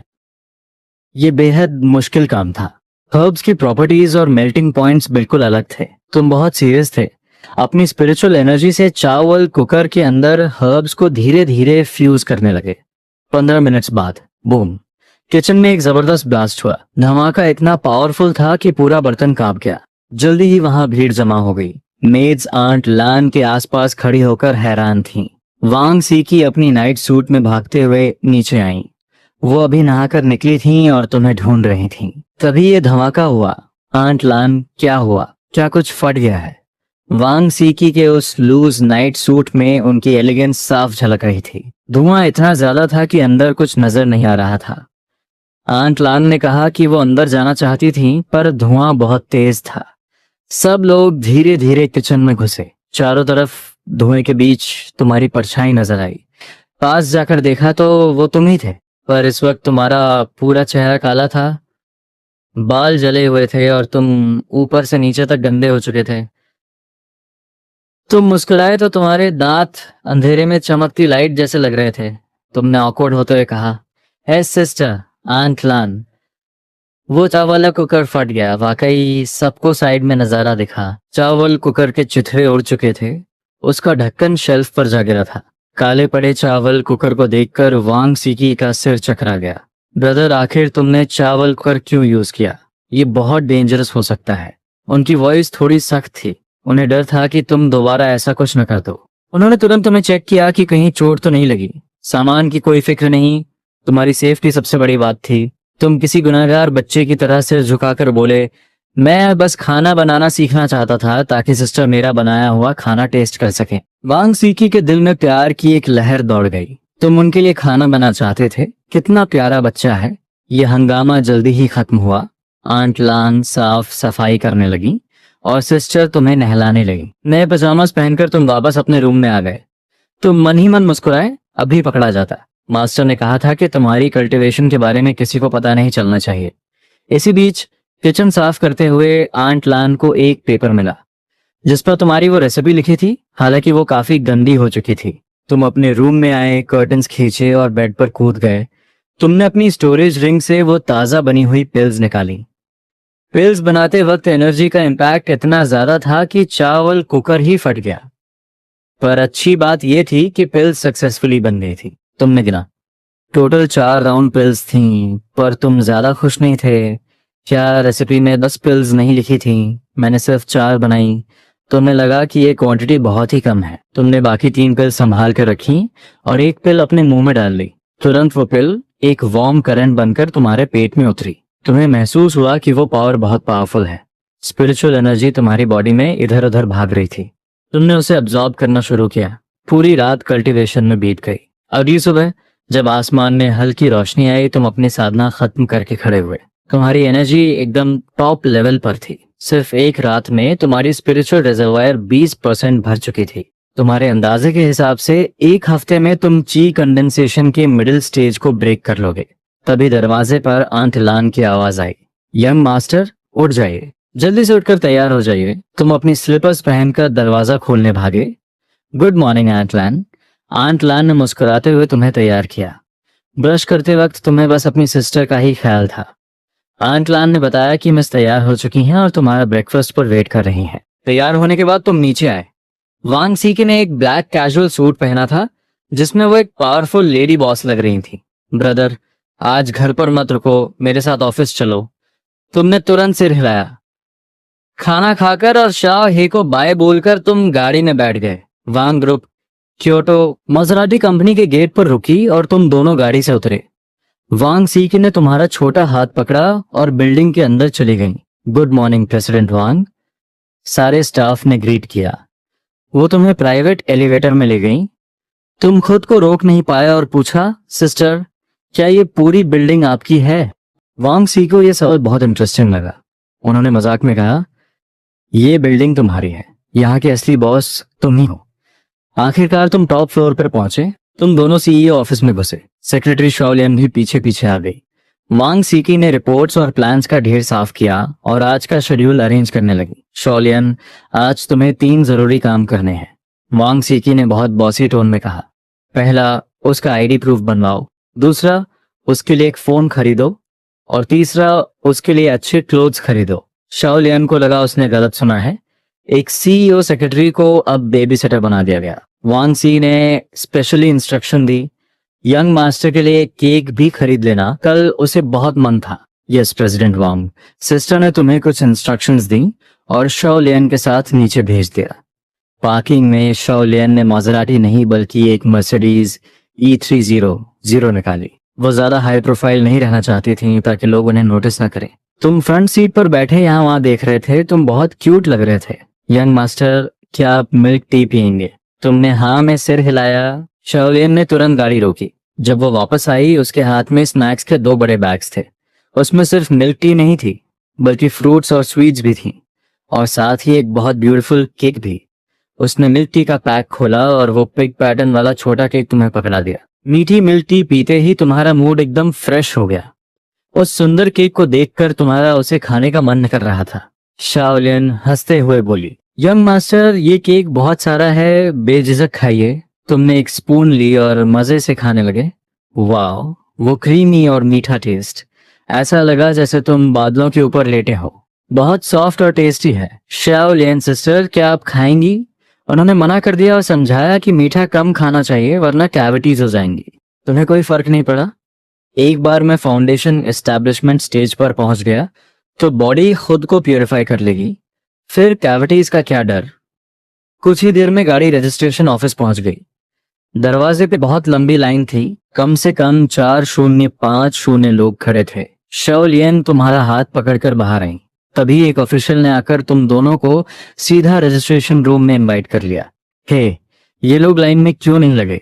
हम पागलों की तरह यहाँ क्यों खड़े हैं? हाँ, मैं आधे दिन से खड़ा हूँ और ये लोग सीधा अंदर चले गए। ये अनफेयर है। लोग चिल्लाने लगे। ऑफिशियल ने तुम दोनों को अंदर छोड़ा और फिर बहुत कोल्ड फेस के साथ भीड़ को जवाब दिया, चिल्लाओ मत, ये तुम्हारा घर नहीं है। अगर लाइन में नहीं लगना तो भाग जाओ। ये दोनों हमारे चीफ के स्पेशल गेस्ट्स हैं, समझे? सब लोग चुप हो गए। 20 मिनट्स बाद तुम अपनी आईडी लेकर तुम बहुत खुश होकर बाहर निकले। शॉलियन पीछे पीछे आ रही थी। तुमने साइड में देखा, लाइन में खड़े लोगों की नजरें एकदम चुभने वाली थीं। सबके फेस पर गुस्सा था। तुमने धीरे से पूछा, शॉलियन सिस्टर, ये लोग हमें नफरत से क्यों देख रहे हैं? शॉलियन झुकी और मुस्कुराकर बोली, क्योंकि यंग मास्टर बहुत क्यूट हैं और वो शायद आपको किडनैप करना चाहते हैं, इसलिए मेरे पास रहना। तुम तुरंत उनके पीछे छुप गए और उनका हाथ पकड़ लिया। शॉलियन तुम्हारी ये मासूमियत देखकर हंस पड़ी। फिर तुम एप्पल स्टोर पहुंचे। सेल्स गर्ल ने बहुत एनर्जी के साथ तुम्हारा वेलकम किया। तुमने देखा कि ग्लास काउंटर्स के नीचे चमकते हुए काउंटर्स में बहुत सारे मोबाइल फोन्स रखे थे। मिस, आपको कौन सा फोन चाहिए? शॉलियन ने बहुत काम होकर कहा, मुझे नहीं, इसे खरीदना है। सेल्स गर्ल ने हैरानी से तुम्हारी तरफ देखा। तुम 5-6 साल के मासूम बच्चे अपनी बड़ी आंखों से उसे देख रहे थे। वो एक्सप्रेशंस इतने क्यूट थे कि उसे तुमसे प्यार हो गया। उसने तुरंत एक फोन निकाला और डिटेल में समझाने लगी, ये हमारा फ्रूट मॉडल है, 4 INCH स्क्रीन है, चलाने में बहुत ईजी है, आपके ब्रदर के लिए परफेक्ट रहेगा। शाओलियन ने मना कर दिया, ये मेरा ब्रदर नहीं है, तुम अपना लेटेस्ट मॉडल निकालो। सेल्स गर्ल के होश उड़ गए और वो भागकर 4 फोन्स ले आई, fruit 17, fruit 17 pro, fruit 17 plus और फ्रूट 17 प्रो मैक्स। उसने सबके डिफरेंसेस बहुत डिटेल में समझाए। आखिरकार तुमने फ्रूट 17 प्रो सेलेक्ट किया। शाओलियन ने सीधा कार्ड स्वाइप किया और 10,000 से ज्यादा का फोन एक पल में खरीद लिया गया। सेल्स गर्ल ने खुश होकर तुम्हें एक छोटा टेडी बेयर गिफ्ट किया।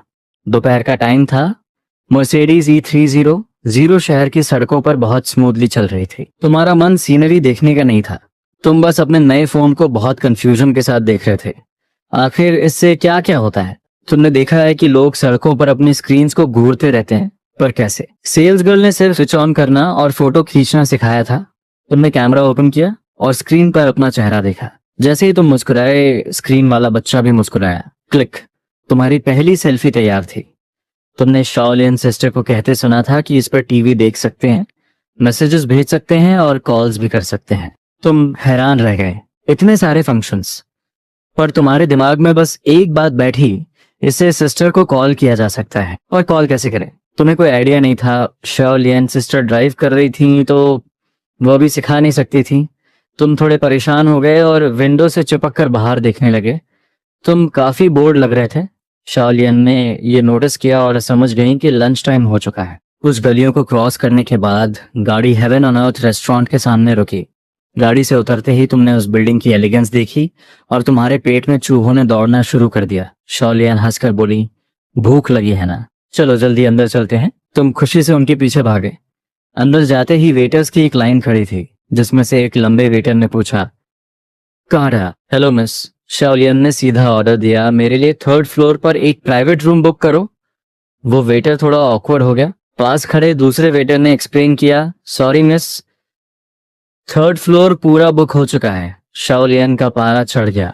तो फिर 2nd फ्लोर? वेटर ने फिर से हिलाया, 2nd फ्लोर भी बुक है। शाओलियन अब गुस्से में आ गई। एक फ्लोर पे इतने रूम्स होते हैं, सब फुल कैसे हो सकते हैं? वो तुम्हें मेन हॉल में खाना नहीं खिलाना चाहती थी। ये वांग फैमिली की इमेज के खिलाफ था। उन्होंने सख्त आवाज में कहा, अपने मैनेजर को बुलाओ, मेरा पेशेंस खत्म हो रहा है। वेटर्स डर गए और मैनेजर को ढूंढने भागे। कुछ ही देर में एक हेल्दी सा मिडिल एज्ड आदमी आया। मैनेजर ने जैसे ही शाओलियन को देखा, उसकी सिट्टी पिट्टी गुम हो गई। अरे मिस शाओलियन, ये क्या हो गया? हमने अपनी VIP गेस्ट को पहचाना ही नहीं। उसने सारी बात समझी और गुस्से में मेज पर हाथ मारा। बेवकूफ, तुम्हें पता है ये कौन है? ये हमारी सबसे इम्पोर्टेंट गेस्ट हैं और तुमने इन्हें रोका। क्या अपनी जॉब से हाथ धोना है? अभी जाओ और इनके लिए रूम तैयार करो। वो वेटर मन ही मन रोने लगा। अभी तो आपने ही कहा था कि 2nd और 3rd फ्लोर फुल है, अब सारा ब्लेम मुझ पर डाल रहे हो। मैनेजर ने मक्खन लगाते हुए माफी मांगी और वहां से खिसक गया। उसे अब और ज्यादा रिस्क नहीं लेना था। मिस, प्लीज मेरे साथ आइए। तुम सब एलिवेटर से 3rd फ्लोर पर रूम 301 में पहुंचे। वेटर ने मेन्यू कार्ड पकड़ाया, पर शाओलियन ने वो मेन्यू तुम्हारी तरफ बढ़ा दिया। यंग मास्टर, जो मन चाहे ऑर्डर कीजिए। ये सुनते ही उस वेटर के होश उड़ गए। मैनेजर भी इनके सामने झुक रहा था और अब ये इस बच्चे को यंग मास्टर बुला रही है। उसे लगा ये दुनिया बहुत अनफेयर है।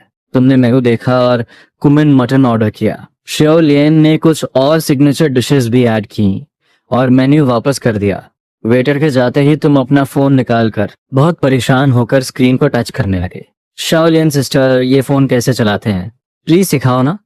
उन्होंने मुस्कुराते हुए तुम्हें सब समझाना शुरू किया। असल में उन्होंने तुम्हारी आईडी से सिम कार्ड पहले ही ले लिया था और फोन में डाल दिया था। जब तक खाना टेबल पर आया, तुम फोन चलाना सीख चुके थे। उन्होंने तुम्हारा WeChat अकाउंट रजिस्टर किया। पहले तुमने उन्हें ऐड किया और फिर सिस्टर वांग सीकी को रिक्वेस्ट भेजी। उसी वक्त प्रेसिडेंट्स ऑफिस में वांग सीकी का फोन वाइब्रेट हुआ। उन्होंने स्क्रीन देखी तो हमारी फ्रेंड रिक्वेस्ट थी। उनके चेहरे पर एक प्यारी सी स्माइल आ गई। वहां सिस्टर ने रिक्वेस्ट एक्सेप्ट की और यहाँ तुम ऑफिशियल फ्रेंड्स बन गए। शाओलियन सिस्टर ने तुम्हें वॉइस मैसेजेस, वीडियो कॉल्स और लोकेशन भेजना सिखाया। तुम बहुत इंटेलिजेंट थे और तुरंत सब समझ गए। तुमने तुरंत लिस्ट में सिस्टर का नाम ढूंढा और बिना सोचे वीडियो कॉल के बटन पर क्लिक कर दिया। ट्रिंग ट्रिंग, कॉल तुरंत पिक हो गई। जैसे ही स्क्रीन पर सिस्टर का हंसता हुआ चेहरा दिखा तुम बहुत खुश हो गए। उन्होंने पूछा कि फोन कैसा है और लंच में क्या खाया। तुम दोनों बहुत मजे से बातें कर रहे थे और शाओ लियन साइड में चुपचाप बैठी थी। तभी अचानक बूम, रूम का दरवाजा किसी ने जोर से धक्का देकर खोला। एक पूरी भीड़ अंदर घुस आई। यहाँ कोई कैसे बैठा है? हाँ, गोजियांग ने तो पूरा फ्लोर बुक किया था ना, फिर ये लोग यहाँ क्या कर रहे हैं? हे, ये जगह हमने बुक की है, चलो बाहर निकलो। वो लोग शोर मचाने लगे और तुम्हारे कान दुखने लगे। तभी भीड़ के पीछे से एक ब्लू सूट पहना हुआ आदमी अंदर आया। उसका चेहरा बहुत डरावना और गुस्सैल था, जिसे देखकर तुम थोड़ा डर लगा। गोक्यांग, हमने तो पूरा फ्लोर बुक किया था, फिर ये लोग क्यों हैं? वो सब चिल्ला रहे थे कि तुम्हें बाहर निकाल दिया जाए। वो आदमी, जिसका नाम लियू गुक्यांग था, उसने तुम्हें और शाओ लियन सिस्टर को देखा। तुम सिर्फ 5-6 साल के थे, पर उसे शाओ लियन का चेहरा कुछ जाना पहचाना लगा। लियू गोक्यांग ने बहुत बॉसी वॉइस में कहा, देखो, मैंने ये पूरा 3rd फ्लोर बुक किया है, तुम नीचे जाकर खाना खाओ।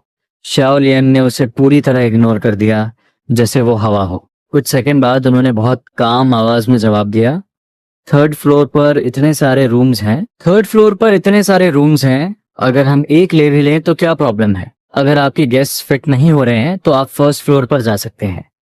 लियू गोचियांग गुस्से से लाल हो गया। उसने शाओ लियन की तरफ उंगली उठाई और धमकी दी, मैं लॉन्ग ग्रुप का डायरेक्टर हूँ। तुम्हें पता भी है तुम किससे पंगा ले रही हो? इससे पहले कि मैं सच में गुस्सा करूं, चुपचाप नीचे चली जाओ। आज उसकी बेटी की कॉलेज एक्सेप्टेंस पार्टी थी और सारे रिश्तेदार आए हुए थे। वो इन 2 लोगों के सामने अपनी बेइज्जती नहीं करवा सकता था। शाओलिन ने झटके से अपना सिर उठाया और सीधा लियू गोक्यांग की आंखों में देखा। हाय लॉन्ग ग्रुप, नाम तो बहुत बड़ा लग रहा है। क्या तुम लोग पूरे क्योटो को कंट्रोल करते हो? फोन के दूसरी तरफ वांग सीकी सब कुछ बहुत साफ सुन रही थी। उनका खूबसूरत चेहरा एकदम बर्फ की तरह ठंडा हो गया और उन्होंने फोन को कसकर पकड़ लिया। हाय लॉन्ग ग्रुप, एक 3rd रेट कंपनी की इतनी हिम्मत कि मेरे लोगों को धमकाए। उन्होंने बहुत कोल्ड आवाज में तुमसे कहा, ब्रदर जरा फोन उस अंकल को देना, सिस्टर उनसे बात करना चाहती हैं। तुम बहुत ओबीडियंट बच्चे थे तो तुम भागकर लियू गोकियांग के पास गए। हालांकि तुम्हें वो अंकल बहुत बदसूरत और बुरे लग रहे थे, पर सिस्टर ने कहा था तो तुमने फोन उनकी तरफ बढ़ा दिया। अंकल, मेरी सिस्टर आपसे बात करना चाहती हैं। पास खड़ी शाओ लियन के होठों पर एक हल्की सी मुस्कान आ गई। वो आराम से ड्रामा देखने के लिए खड़ी हो गई। लियू गोकियांग ने बिना सोचे फोन हाथ में लिया, पर स्क्रीन पर देखते ही उसे लगा जैसे उस पर बिजली गिर गई हो। स्क्रीन के अंदर प्रेसिडेंट वांग सीकी उसे घूर रही थी। उनकी आंखों की वो ठंडक फोन के स्क्रीन से बाहर निकलकर सीधा उसकी रूह को कंपा रही थी। प्रेसिडेंट वांग, लियू गोचांग की जबान लड़खड़ाने लगी। प्रेसिडेंट वांग, हेलो, आपकी हेल्थ कैसी है? वो पूरी तरह टूट चुका था। क्योटो की सबसे पावरफुल वांग फैमिली की एल्डेस्ट डॉटर के सामने वो कुछ भी बकने लगा था। वांग सीकी की बर्फीली आवाज आई, क्या तुम हाई लॉन्ग ग्रुप के डायरेक्टर हो? लियू गोकियांग का दिमाग सुनना पड़ेगा।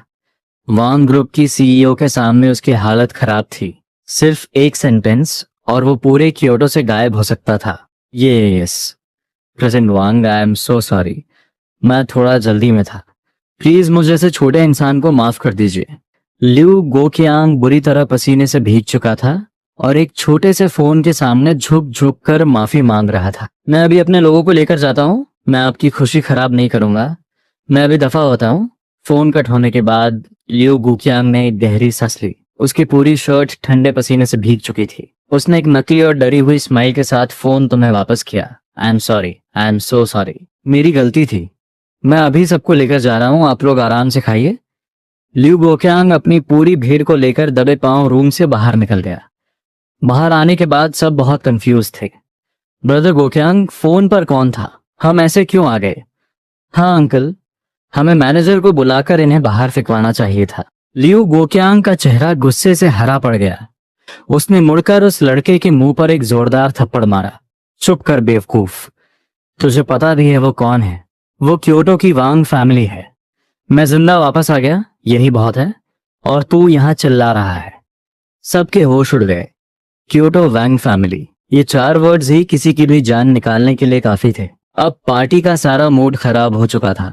लिू बोकियांग ने गुस्से में सबको नीचे चलने का इशारा किया। वो यहाँ एक सेकंड और नहीं रुकना चाहता था। सब मुंह लटकाए वहां से निकल गए। तभी फर्स्ट फ्लोर पर मैनेजर डू, जो अभी तक आराम कर रहा था, उसने लिू गुकियांग को देखा और भागकर पास आया। अरे डायरेक्टर लिू, आपने बताया नहीं कि आप आ रहे हैं।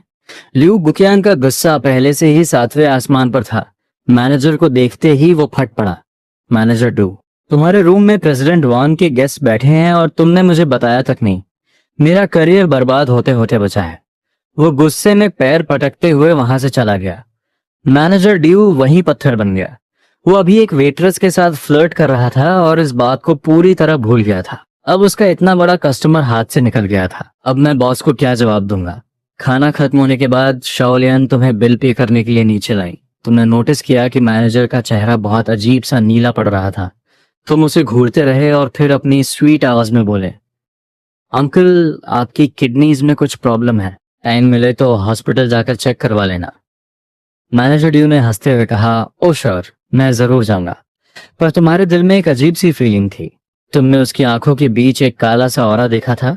उसकी लाइफ फोर्स बहुत वीक थी और किडनी एरिया की एनर्जी पूरी तरह ब्लॉक थी। अगर तुम गलत नहीं थे तो मैनेजर ड्यू की किडनीज में पक्का मैलिग्नेंट ट्यूमर कैंसर बन चुका था। रेस्टोरेंट से बाहर आकर तुम कार में बैठे और सोचने लगे कि पिल फर्नेस कहां से लाया जाए। चावल कुकर से पिल्स बनाना बहुत डेंजरस था और टेम्परेचर कंट्रोल करना मुश्किल था। एक दो बार तो ठीक है, पर अगर सिस्टर्स ने पकड़ लिया तो तुम क्या एक्सक्यूज दोगे। तुमने ड्राइविंग सीट पर बैठी शाओलियन को देखा और तुम्हारे दिमाग में एक आइडिया आया। तुमने धीरे से उनके कपड़े खींचे। शाओलियन सिस्टर, मुझे पिल फर्नेस देखना है। पिल फर्नेस कहाँ मिलता है। शाओलियन पूरी तरह ब्लैंक हो गई। पिल फर्नेस, मार्केट में ये सब कौन खरीदता है। ये तो सिर्फ डेकोरेशन के काम आते हैं। यंग मास्टर इसे देखकर क्या करेंगे, इससे खाना थोड़ी बनता है। वो बहुत कंफ्यूज थी। तुमने अपनी बड़ी बड़ी क्यूट आंखें झपकाई और बहुत मासूमियत से उनकी तरफ देखने लगे। कुछ भी खरीदना हो या खाना हो, सिस्टर को बताना। ओके। सेवन सिस्टर ने कुछ और मैसेजेस भी भेजे। तुमने बहुत स्पीड में टाइप किया। Thank you sister. पर सेवन सिस्टर का नेक्स्ट मैसेज देखकर तुम्हारे पसीने छूट गए। तुम टाइप कर लेते हो। तुम इतने छोटे हो और तुम्हें टाइपिंग आती है। तुम्हें लगा कि अब तुम फंस गए। तुम ये तो नहीं बोल सकते थे कि मास्टर ने सिखाया है। इस दुनिया का कोई ऐसा वर्ड नहीं था जो वांग शॉके को ना आता हो। तुमने अपना दिमाग दौड़ाया और तुरंत सा ब्लेम शिफ्ट कर दिया। मैंने शाओलियन सिस्टर से टाइप करवाया है। तुम्हारे पास और कोई ऑप्शन नहीं था। अपना सीक्रेट बचाने के लिए शाओलियन को बलि का बकरा बना ही पड़ा। वी चैट बंद करके तुम मजे से कार्टून देखने लगे। कुछ ही देर में तुम दोनों आखिरी स्टॉप जेंगहोंग मॉल पहुंच गए। मॉल के अंदर घुसते ही तुम्हारी आंखें चमक उठी। ये मॉल 8 फ्लोर्स का था और हर फ्लोर पर 50 से ज्यादा शॉप्स थी। ये सब तुम्हारे लिए बिल्कुल नया और कंफ्यूजिंग था। शाओलियन ने तुम्हारा हाथ पकड़ा और सीधा एलिवेटर से 5th फ्लोर पर गई। वहां की सबसे बड़ी शॉप एफडी ब्रांड स्टोर थी। अंदर जाते ही शाओलियन ने रिसेप्शन पर एक डायमंड वीआईपी कार्ड निकाल कर रखा। स्टाफ हैरान रह गया और तुरंत मैनेजर को कॉल किया। 1 मिनट के अंदर एफडी स्टोर का हेड मैनेजर भागता हुआ आया और बहुत रिस्पेक्ट के साथ तुम्हें कपड़े सिलेक्ट करवाने लगा। कुछ ही देर में शाओलियन तुम्हें लेकर बाहर आई और उनके पीछे 2 स्टाफ मेंबर्स बड़े बड़े बैग्स लेकर चल रहे थे। पार्किंग में आकर स्टाफ ने सारे बैग्स कार के ट्रंक में रख दिए और वापस चले गए। तुम बहुत उम्मीद से शाओलियन को देखने लगे। हाँ, मैं तुम्हें पिल फर्नेस दिखाने ले चल रही हूँ।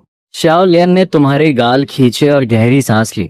उन्होंने एक बार पिल फर्नेस देखा था, शहर के बाहर एक ओल्ड टाओइस्ट टेम्पल में, पर उसमें देखने लायक कुछ नहीं था। उन्हें समझ नहीं आ रहा था कि तुम्हें उस पुरानी चीज में क्या इंटरेस्ट है। शाओलियन ने तुम्हें कहा, यंग मास्टर, आप थोड़ी देर सो जाइए, रास्ता बहुत लंबा है और आप बोर हो जाएंगे। तुमने हाँ में सिर हिलाया। पिल फर्नेस मिलने वाला है, मुझे नींद कैसे आ सकती है। पर रास्ता आधा भी खत्म नहीं हुआ था कि तुम खर्राटे मारकर सो चुके थे। शाओलियन हंसने लगी। अभी तो बहुत हीरो बन रहा था, अब देखो कैसे सो रहा है। शहर से बाहर जाने में नॉर्मल ट्रैफिक में 30 मिनट्स लगते थे, पर शानियन टेम्पल तक पहुंचने में पूरा 1 घंटा लग गया। शाओलियन ने धीरे से तुम्हारे कान खींचे। यंग मास्टर, उठ जाइए, हम पहुंच गए। तुमने आंखें मली और जम्हाई लेते हुए कार से बाहर आए। तुम दोनों टेम्पल के अंदर गए। आज संडे था तो काफी भीड़ थी। ये शियनन टेम्पल ज्यादा बड़ा नहीं था। बस 200 स्क्वायर मीटर्स का होगा। कहते हैं कि शेन डाओइस्ट प्रीस्ट ने यही एनलाइटनमेंट अचीव किया था और उनके डिसाइपल्स ने ये टेम्पल बनाया था, पर टाइम के साथ ये जगह पुरानी हो गई और अब यहाँ सिर्फ एक बूढ़ा प्रीस्ट बचा था। तुमने चारों तरफ देखा पर तुम्हें फर्नेस कहीं नजर नहीं आया, पर अचानक तुम्हें दो फेमिलियर चेहरे दिखे, काइंड सिस्टर, ब्रदर। तुम अपनी छोटी टांगों से भागकर उनके पास पहुंचे। वो दोनों पीछे मुड़े और लिन शाओशाओ तुम्हें हैरानी से देखने लगी। उन्हें तुम्हारा चेहरा कुछ जाना पहचाना लगा। तुम एक बड़ी सी स्माइल के साथ बोले, मैं शाओ के हूँ। सिस्टर, आप मुझे भूल गई। शाओ के। लिन शाओशाओ ने झटके से अपना सिर पीटा। तुम यहाँ क्या कर रहे हो और तुम कितने बदल गए हो। सिर्फ कुछ ही दिनों में तुम पूरी तरह चेंज हो चुके थे। तुम्हारी स्किन फेयर हो गई थी, कपड़े स्टाइलिश थे और तुम थोड़े हेल्दी भी लग रहे थे। वो गंदा और कमजोर लड़का बिल्कुल गायब हो चुका था। शाओ के, मैं तुम्हें कब से ढूंढ रही हूँ, तुम कहाँ चले गए थे। लिन शाओशा ने प्यार से तुम्हारे सिर पर टैप किया। तुमने शरारत से अपनी जीभ निकाली। मुझे मेरी सिस्टर मिल गई, अब मैं अपने घर आ गया हूँ। लिन शाओशा ने तुम्हारे पीछे खड़ी शाओ लियान को देखा और समझ गई कि अब तुम सेफ हो, तो उन्हें तसल्ली हुई। थोड़ी देर बात करने के बाद वो दोनों वहां से जाने लगे। असल में वो अपनी मॉम के लिए प्रे करने आए थे, जिन्हें स्टमक कैंसर था और ट्रीटमेंट चल रहा था। जाने से पहले तुमने फोन निकाला और लिन शाओशा का नंबर सेव किया। जब उन्होंने तुम्हारे हाथ में ब्रांड न्यू फ्रूट 17 प्रो देखा तो वो भी शॉक रह गई। तुम्हारे घर वाले सिर्फ अमीर ही नहीं थे, बल्कि तुम्हारी बहुत केयर भी करते थे। उनके जाने के बाद तुम्हें महसूस हुआ कि लिन शाओशाओ कुछ परेशान थी, पर तुमने सिर झटक दिया। अभी प्रायोरिटी फर्नेस ढूंढना था। तुम भागकर शाओलियन के पास गए। अभी तक फर्नेस नहीं दिखा। शाओलियन तुम्हारा हाथ पकड़कर मेन हॉल में गई। अंदर घुसते ही तुम्हारी नजर कॉर्नर में रखे उस डार्क येलो पिल फर्नेस पर पड़ी। वो 1 मीटर से भी ज्यादा लंबा था और काफी भारी लग रहा था। हॉल के सेंटर में एक बूढ़ा और चालाक सा दिखने वाला प्रीस्ट बैठा था। वो इस टेम्पल का आखिरी प्रीस्ट था। उसकी आंखें बंद थी, जैसे वो सो रहा हो। तुमने पास जाकर फर्नेस को ध्यान से चेक किया। उसकी क्वालिटी येलो रैंक तक भी नहीं थी, पर अभी तुम्हारे कल्टीवेशन लेवल के लिए ये एकदम परफेक्ट था। तभी अचानक उस बूढ़े प्रीस्ट ने अपनी आंखें खोली और तुम्हें घूरते हुए बोला, लिटिल फ्रेंड, मेरे टेम्पल में आकर कहीं तुम्हारी नजर मेरे फर्नेस पर तो नहीं है। तुम अंदर ही अंदर चौंक गए। तुम्हारा प्लान सच में इसे यहाँ से ले जाने का था। उस बूढ़े को देखकर तुम्हारे दिमाग में एक ईविल आइडिया आया, क्यों ना इसे बेहोश कर दूं और फर्नेस चुरा लूं। शाओलियन तुम्हारे पास आई और बोली, देख लिया फर्नेस, इसका कोई यूज नहीं है। तुमने सिर हिलाया और सीधा पॉइंट पर आ गए।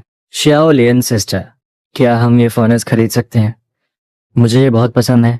ये कहते ही तुमने फर्नेस को कसकर गले लगा लिया और ऐसा फेस बनाया जैसे अगर ये नहीं मिला तो मैं यहाँ से नहीं जाऊंगा। शाओलियन ने अपना सिर पीट लिया। बाकी बच्चे टॉयज के लिए जिद करते हैं और इनका यंग मास्टर एक पुराने फर्नेस के लिए जमीन पर लौट रहा है, पर ये टेम्पल की प्रॉपर्टी थी, वो इसे ऐसे ही नहीं उठा सकती थी। तुम्हारी क्यूटनेस देखकर वो तुम्हें मना भी नहीं कर पा रही थी। आखिरकार वो उस प्रीस्ट के पास गई और बोली, प्रीस्ट, क्या आप ये फर्नेस बेचेंगे? आप जो प्राइस बोलेंगे हम देंगे, आपको नुकसान नहीं होगा। उस बूढ़े प्रीस्ट ने कुछ नहीं कहा, बस चुपचाप अपनी एक उंगली उठाई। शाओलियन ने कंफ्यूज होकर पूछा, 1 लाख, क्या ये प्राइस ठीक है? ये सुनते ही उस बूढ़े की आंखें चमक उठी। वो इसे 10,000 में बेचने का सोच रहा था और इन्होंने सीधा 1 लाख ऑफर कर दिया। उसने बहुत संत वाली एक्टिंग करते हुए कहा, लिटिल फ्रेंड का इस फर्नेस के साथ कनेक्शन है, तो क्या 1 लाख में ले जाओ, इसे टेम्पल का डोनेशन समझ लेंगे। पर तुमने उस बूढ़े की आंखों में वो लालच देख लिया था। तुम्हें लगा कि ये तुम्हें बेवकूफ बना रहा है। तुमने तुरंत फर्नेस छोड़ा और बहुत सैड फेस बनाकर बोले, शाओलियन सिस्टर, ये बहुत महंगा है, मुझे नहीं चाहिए। शाओलियन भी समझ चुकी थी कि वो बूढ़ा फ्रॉड कर रहा है। जब उन्होंने देखा कि तुम इंटरेस्ट खो चुके हो तो वो तुम्हें लेकर मुड़ गई। अब वो बूढ़ा प्रीस्ट पैनिक कर गया। उड़ती हुई चिड़िया हाथ से निकल रही थी। वो तुरंत खड़ा हुआ, रुकिए, मैंने कहा ना, बच्चे का इस फर्नेस के साथ कनेक्शन है। प्राइस तो हम डिस्कस कर सकते हैं। उसे इतना डेस्परेट देखकर तुम्हें और गुस्सा आया। तुमने मुड़कर सीधा कहा, 3,000 दोगे? वो बूढ़ा कुछ बोल ही नहीं पाया। अभी तो ये लड़की 1 लाख दे रही थी और ये बच्चा सीधा 3,000 पर आ गया। 50,000 में ले जाओ। तुमने बिना एक्सप्रेशन चेंज किए कहा, 4,000, इससे 1 रुपया ज्यादा नहीं, 40,000 अभी लेकर जाओ। 5,000 नहीं तो मैं जा रहा हूँ। Okay, 35,000 final. 6000। शौलियन बगल में खड़ी शौक में सब देख रही थी। ये 5 साल का बच्चा है या मार्केट में सब्जी के भाव कम कराने वाली कोई आंटी। आखिरकार वो बूढ़ा हार मान गया और टेबल पीटते हुए बोला, 8800 ले जाओ, आज मेरा दिन खराब है। पेमेंट खत्म होते ही शाओलियन ने तुरंत मूवर्स को बुलाया और फर्नेस को वैंग स्टेट भिजवा दिया। फिर तुम दोनों वापस वैंग ग्रुप ऑफिस आ गए और एलिवेटर से सीधे टॉप फ्लोर पर गए। वैंग सिक्की नीचे मीटिंग में थी। शॉलियन ने तुम्हें आराम से बैठने को कहा और खुद काम से नीचे चली गई। खाली ऑफिस में तुम बहुत बोर हो रहे थे। थोड़ी देर फोन चलाने के बाद तुम रूम में घूमने लगे। तभी तुम्हारी नजर कैबिनेट के ऊपर रखे कैलीग्राफी ब्रश और पेपर पे पड़ी। कैबिनेट 2 मीटर ऊंचा था और तुम्हारी हाइट सिर्फ 1 मीटर थी। और तुमने एक हल्की सी जंप मारी और आराम से सामान निकाल लिया। ची कंडेंसेशन में आने के बाद तुम्हारी फिजिकल स्ट्रेंथ नॉर्मल इंसानों से बहुत ज्यादा हो चुकी थी। तुम चेयर पर खड़े हुए, तुमने पेपर बिछाया और ब्रश को इंक में डिप किया। क्या लिखूं? तुमने मास्टर की सिखाई हुई पोएम्स याद की। हाँ, ये ठीक है। तुमने खुद से बड़बड़ाते हुए ब्रश पकड़ा। ब्रश पकड़ते ही तुम्हारी ऑरा पूरी तरह बदल गई। तुम्हारी आंखें शार्प हो गईं। ब्रश पेपर पर चला और 3 मिनट्स के अंदर एक मास्टरपीस तैयार हो गया। This life is spent in sorrow and joy, facing the midnight alone.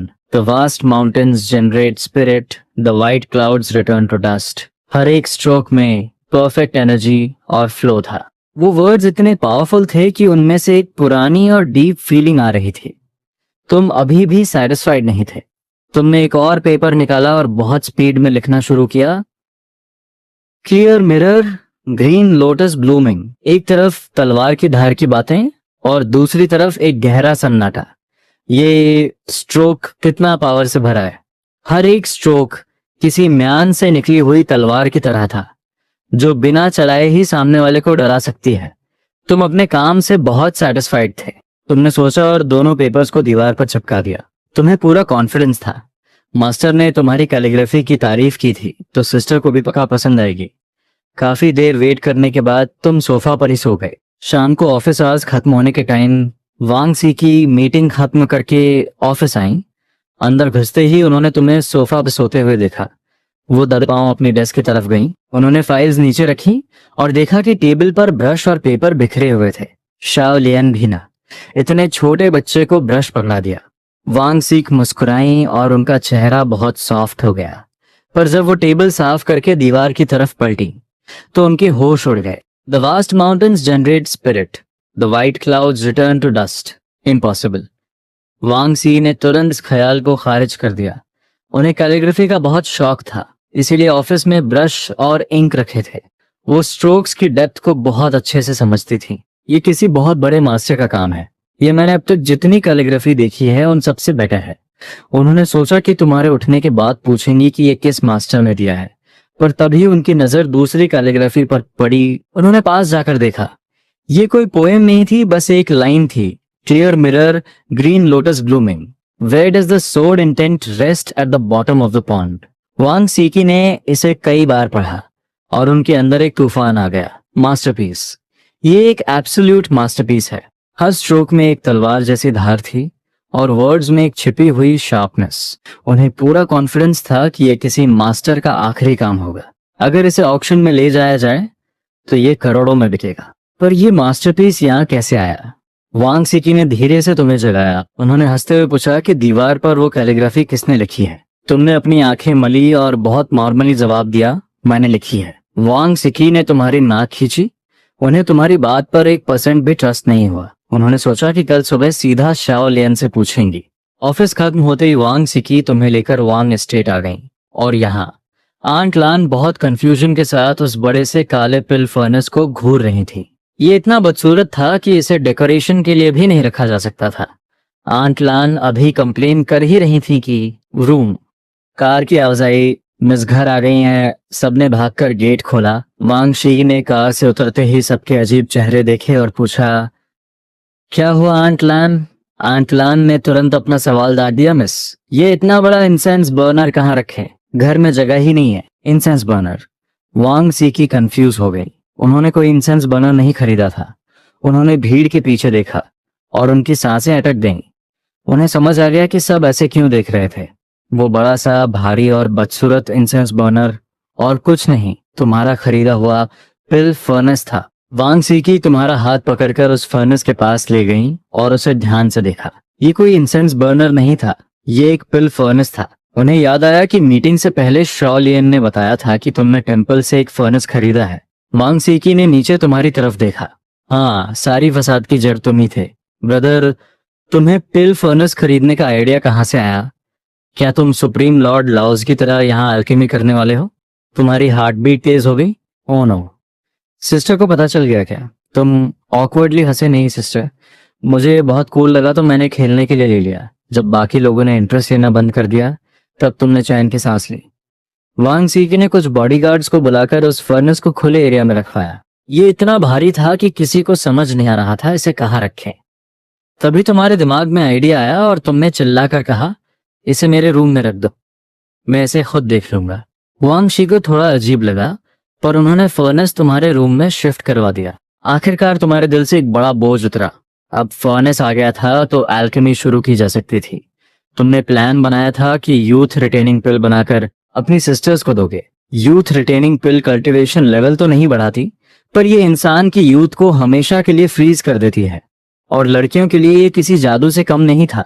कौन हमेशा जवान नहीं रहना चाहता? रात के खाने में तुमने बहुत तेजी से खाया। वांग सीख ने तुम्हारी जल्दबाजी नोटिस की पर कुछ पूछा नहीं।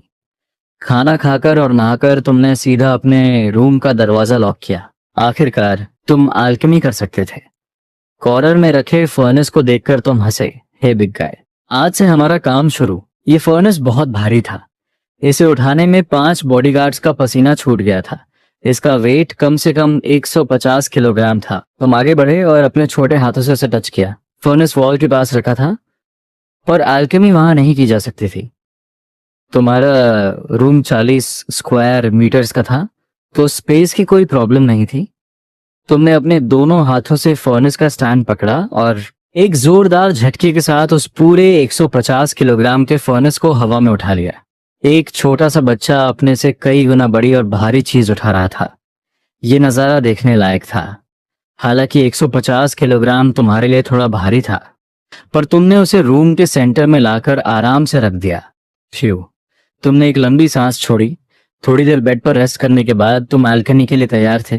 तुम फर्नेस के सामने क्रॉस लेग्ड बैठे। तुमने स्टोरेज रिंग से ची कंडेंसेशन पिल के हर्ब्स निकाले। सब रेडी था। तुमने अपनी स्पिरिचुअल एनर्जी से फर्नेस के नीचे एक अरे ड्रॉ करना शुरू किया, पर जैसे ही तुमने एनर्जी पुश की, वो अरे 1 सेकंड के लिए चमका और फिर गायब हो गया। क्या हुआ? अरे फेल हो गया। तुमने अपना सिर पीटा और फिर ट्राई किया। दूसरी बार फेल्ड। तीसरी बार अगेन फेल्ड। तुम्हारे माथे पर पसीना आ गया। एक सिंपल फायर कंट्रोल अरे ड्रॉ करना इतना मुश्किल क्यों है? तुमने आखिरी बार ट्राई किया और हर एक लाइन बहुत ध्यान से ड्रॉ की। कंप्लीट होने के बाद तुमने दोबारा एनर्जी पुश की। बूम। फर्नेस के नीचे अचानक एक तेज आग जल उठी, पर वो आग बाहर नहीं फैली, वो सिर्फ फर्नेस के बॉटम को हीट कर रही थी। सक्सेस। आखिरकार ये एक सपोर्ट एरे था जिसका नाम फायर कंट्रोल एरे था। इसे स्पिरिचुअल एनर्जी से ड्रॉ करना होता है और ये लगातार आग प्रोड्यूस करता है। तुम्हारा पहला अटेम्प्ट था और आखिरकार तुम रेडी थे। तुमने फर्नेस ओपन किया और एक एक करके सारे हर्ब्स अंदर डाल दिए। तुमने आंखें बंद की और फर्नेस के अंदर का टेम्परेचर फील करने लगे। हीट बहुत तेजी से बढ़ रही थी। हाई टेम्परेचर से हर्ब्स मेल्ट होने लगे और उनकी इम्प्योरिटीज बाहर आने लगी। सिर्फ प्योर एसेंस बच रहा था। तुम अपना फोकस जरा भी नहीं हटा सकते थे। अल्केमी में जल्दबाजी सबसे बड़ा पाप है। तुमने अपनी सांसें कंट्रोल की और स्पिरिचुअल एनर्जी से हर्ब्स के एसेंस को रैप किया। इम्प्योरिटीज बाहर निकल चुकी थीं, पर टेम्परेचर अभी भी बढ़ रहा था। आखिरकार वो एसेंस जमने लगा। तुम्हें पता था कि ये आखिरी स्टेप है, पिल फॉर्मेशन। तुम्हारे माथे से पसीना टपक रहा था और स्पिरिचुअल एनर्जी लगभग खत्म हो चुकी थी, पर तुम्हारी आंखें एकदम शार्प थीं। टेम्परेचर अपने पीक पर पहुंच गया था। तुमने पूरी पावर लगाकर उस एसेंस को कंप्रेस कर दिया। बैंग। फर्नेस के अंदर एक हल्का सा धमाका हुआ। तुमने तुरंत फायर कंट्रोल अरे बंद किया और जमीन पर गिरकर बुरी तरह हांफने लगे। इस अल्केमी ने तुम्हारी जान निकाल दी थी। एनर्जी बहुत जल्दी खत्म हो गई और तुम्हारे दंतियन में इनफ पावर नहीं थी। अगर मैं मिडिल स्टेज में पहुंच गया तो ये इतना मुश्किल नहीं होगा। पिछली बार चावल कुकर से करते वक्त क्वालिटी की कोई टेंशन नहीं थी, इसलिए तुम इतना नहीं थके थे। पर इस बार तुमने बहुत फोकस किया था, तो क्वालिटी भी पक्का बेटर होगी। थोड़ा रेस्ट करने के बाद तुम उठे और फर्नेस ओपन किया। 1 2 3 10, पूरे 10 परफेक्ट राउंड पिल्स फर्नेस में चमक रही थी। वाओ, मैंने 10 पिल्स बना ली। तुम खुशी से चिल्लाए। मास्टर ने बताया था कि जो एक बार में 7 से ज्यादा पिल्स बना ले वो जीनियस होता है। तो क्या तुम जीनियस के भी जीनियस हो? तुम खुद की तारीफ करने से नहीं रुक पाए। तुम्हें नहीं पता था कि 8 पिल्स बनाना ही इम्पॉसिबल माना जाता है और तुमने 10 बना दी। तुम लिटरल सेंस में एक मॉन्स्टर थे। ये 10 पिल्स पिछली वाली पिल्स से कहीं ज्यादा राउंड और ब्राइट थी। तुमने थकावट के साथ पिल्स को पैक किया और बेड पर गिर गए। एक ची कॉन्डेंसेशन पिल खाने के बाद तुमने कल्टीवेशन शुरू की। जब आंख खुली तो सुबह हो चुकी थी। तुमने स्ट्रेच किया। पूरी रात की कल्टीवेशन के बाद तुम एकदम फ्रेश थे।